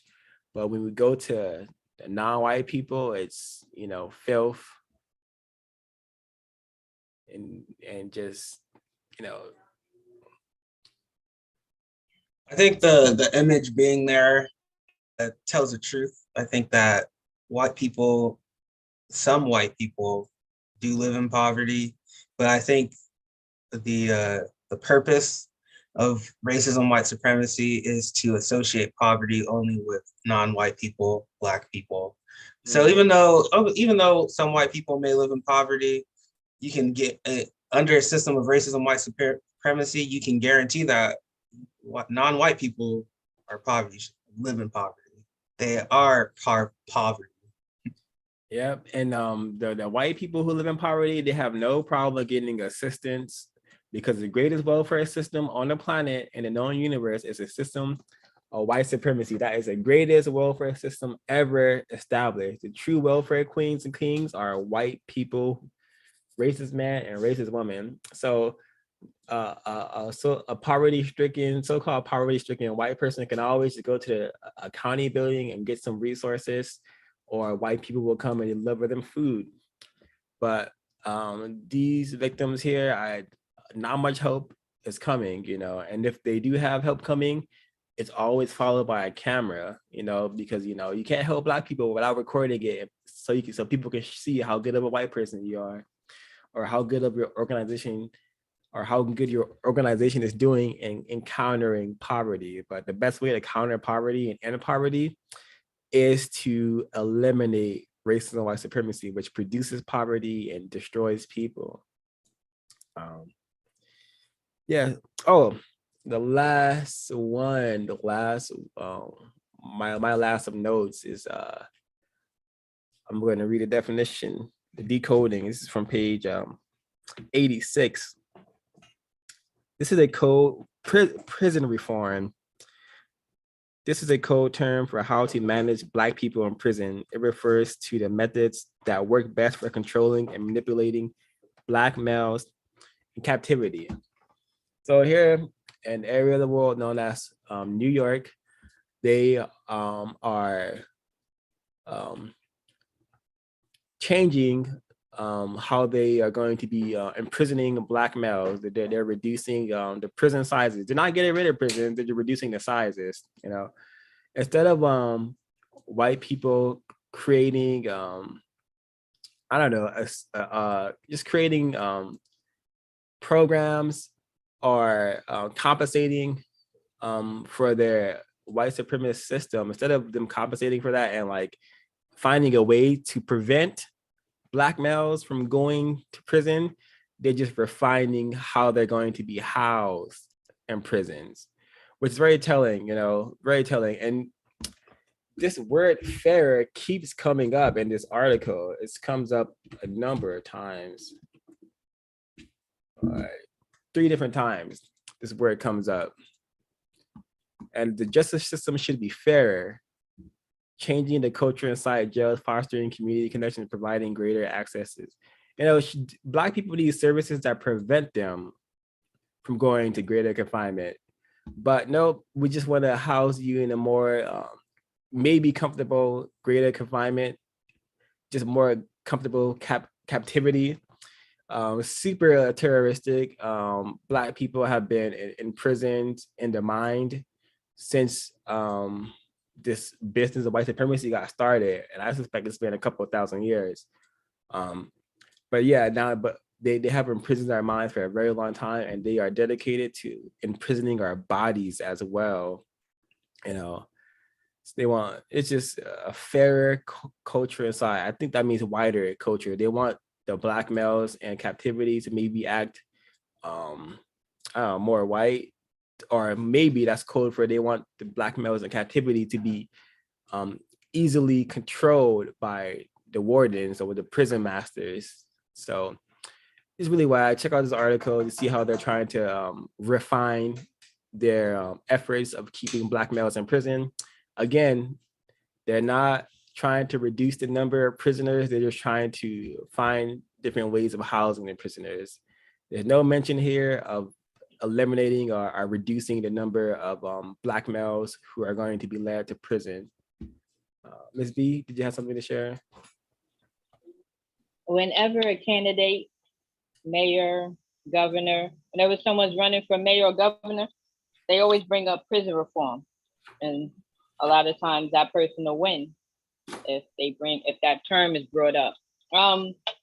Quite a few people have died in Rikers Island, and that's why they're supposedly, shutting it down, and they're going to build little mini prisons in all the 5 boroughs. And that's how they plan to improve on so-called Rikers Island, greater confinement. I wonder what they're going to do with Rikers Island, because it's just going to be open, available, just nothing. Very interesting, something to pay attention to. Find out what are they going to do with that area. Yeah, and going back a little bit. Mm-hmm. Go ahead. I said that they're building offices, and what else? And houses, like basically gentrifying it. Yeah, they're gentrifying it. They're going to be building houses there and offices there, probably for white people. It is so out of the way. It is. Oh, I could imagine living over there. It's so far. It's out of the way of everything. Kwaku played earlier a race card game. He was showing a race card game, and this is in connection to Minister Society. So I haven't watched that movie in a long time. I think I only saw it once. I'm not a fan of the movie, but some non-white people, associates, they would always ask, like, what's your favorite line in the movie? What's your favorite line? And I'm like, I don't remember. I only watched the movie once. And then this whole thing would be brought up. Oh, I'm pulling your black card. I'm pulling your race card because you're not you don't remember this ghetto movie or whatever. And I'm like, what? Are you serious? So I just wanted to bring pulling your black card. Mm-hmm. Yeah, for not being able to recite a stupid movie, a ghetto glorified movie. Yeah, and that's very common. We're so confused that we associate being black with just being being able to regurgitate ghetto glorification. You don't know, you don't remember the lines from Minister Society. You don't remember him saying that I feel sorry for your mother. You don't remember that? You're not black. So we associate being black with being silly and stupid tragically, and that has to end. We have to begin to associate being black with being a prisoner of war, victim of racism, who should be serious about solving this problem. Because being black is not knowing that Kobe scored how many points during his season. That's not being black. That's being confused and being led to participate in non-constructive things and spend your time and energy doing non-constructive things. We need to know what racism is and how it works. We need to know about the simple sabotage manual and how white people have been sabotaging us for centuries. We need to know how the Yurugu operates and how the Yurugu views people who are not white. This is what we should know. Not what's Ice Cube's name in Friday, or who's his best friend in Friday. This is not what it means to be Black, but this is what we spend our time doing, having fun, and being silly. And it's all. We need to become problem solvers. We need to become thinkers. We need to be known for that. Yes, exactly. And it shall happen with an effective number. As I said earlier, we do not need every Black person helping to solve this problem, although that would be really grand and epically constructive. We just need an effective number of Black people using codified language, saying, hey, you know what? I'm not having sex with you. You're a white person. Actually, I'm not even talking to you unless it's for my plantation job or it's for discussing how we're going to solve this problem. If that were to happen, white people will begin to treat us very differently, whether it's more violently or helping us to produce justice. But we should not be hanging around white people. We should not be hanging around each other if it's not for constructive purposes. But the message will be received by those who are willing to solve the problem. Are there any more comments regarding the text, pages 77 through 86? If not, we can get into closing comments. And for the folks on the stream, thank you for your participation. Please like and subscribe to the channel if you haven't, and share it as well. And it's a good way to get the information out to more Black people, victims, prisoners of war. If there are no more notes to be shared, I guess we'll get into closing comments. Yeah, a big takeaway from this business meeting is sports, super non-constructive, and it's gotten so bad, and we're just in such a hypnotic state that we have fantasy football, fantasy baseball, so it's just super telling of what has been done to our minds, and our minds have been severely sabotaged and retarded. And if you think I'm using that word incorrectly, I'm just gonna get the definition right now, because people always think I'm using this word incorrectly, and I'm so retarded I can barely spell the word myself. All right. Okay. Retarded, less advanced in mental, physical, or social development than is usual for one's age. Very foolish or stupid. And I hate to report that if we're spending our time, talking about imaginary football teams, imaginary basketball teams, we're spending our time sitting in front of a mirror, putting on all these cosmetics to look more so-called pretty. We're spending our time arguing with each other about, hip hop, love and hip hop relationships and stuff like that. That's very retarded behavior. That is what children do who are trying to imitate very, very confused adults. So we have to really improve our mental, physical, and social abilities, because that's the only way we're going to solve this problem. It's not our fault we have been put in such a retarded state, but it is our responsibility to correct it. Because white people are not going to lift us up out of anything. They enjoy our position being here at the very bottom. So that's my closing comment. And folks who'd like to share, please chime in. For my closing comment, I would totally agree. Sports. I think this portion of the text had a lot to do with sports. Sports serve very non-constructive purposes. I think if Black people got together and stopped talking about sports so much, and spent time doing more constructive things, talking about solving the problem, not how many points this basketball player got or the record they're breaking, we would make great ground on solving the race problem. I felt like this discussion was constructive. I'm looking forward to the next business meeting as usual. Thank you all. Don't forget to like, comment, and subscribe to the channel, producejustice.com. Get the book, Race Code War by Kari and Harrow. That's it for me. Thank you, Mr. Kwaku.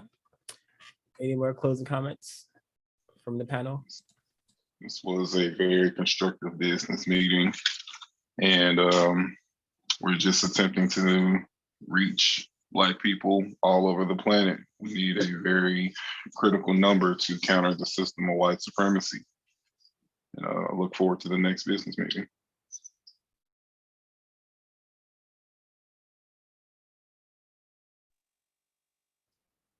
Hi, Helen B here. Very constructive business meeting. I learned a lot. Like there were a lot of terms that I wasn't even familiar with. And I was like, wow, okay. So yeah, this book is extremely informative, very helpful.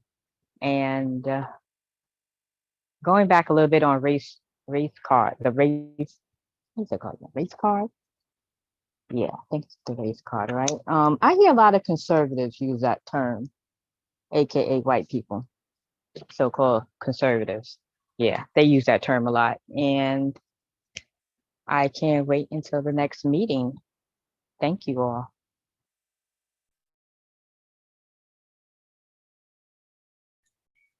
All right, I'm just gonna one more.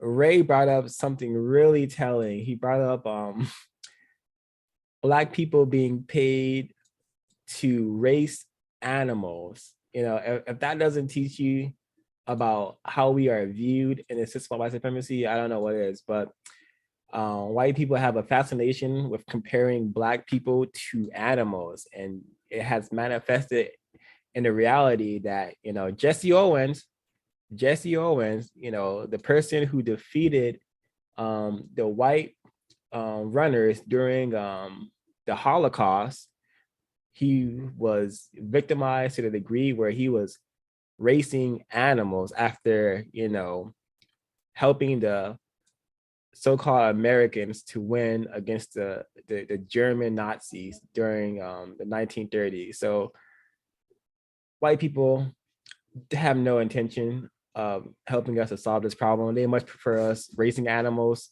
forever. So it's not something we should be okay with. It's something that should motivate us to make serious changes to our thought, speech, and behavior. And thank you all for tuning in. Please like, comment, subscribe so other victims are given an opportunity to come across this information. We will be live again sometime today, just decoding Charlie Brown's pumpkin show, maybe in about 2 hours or so.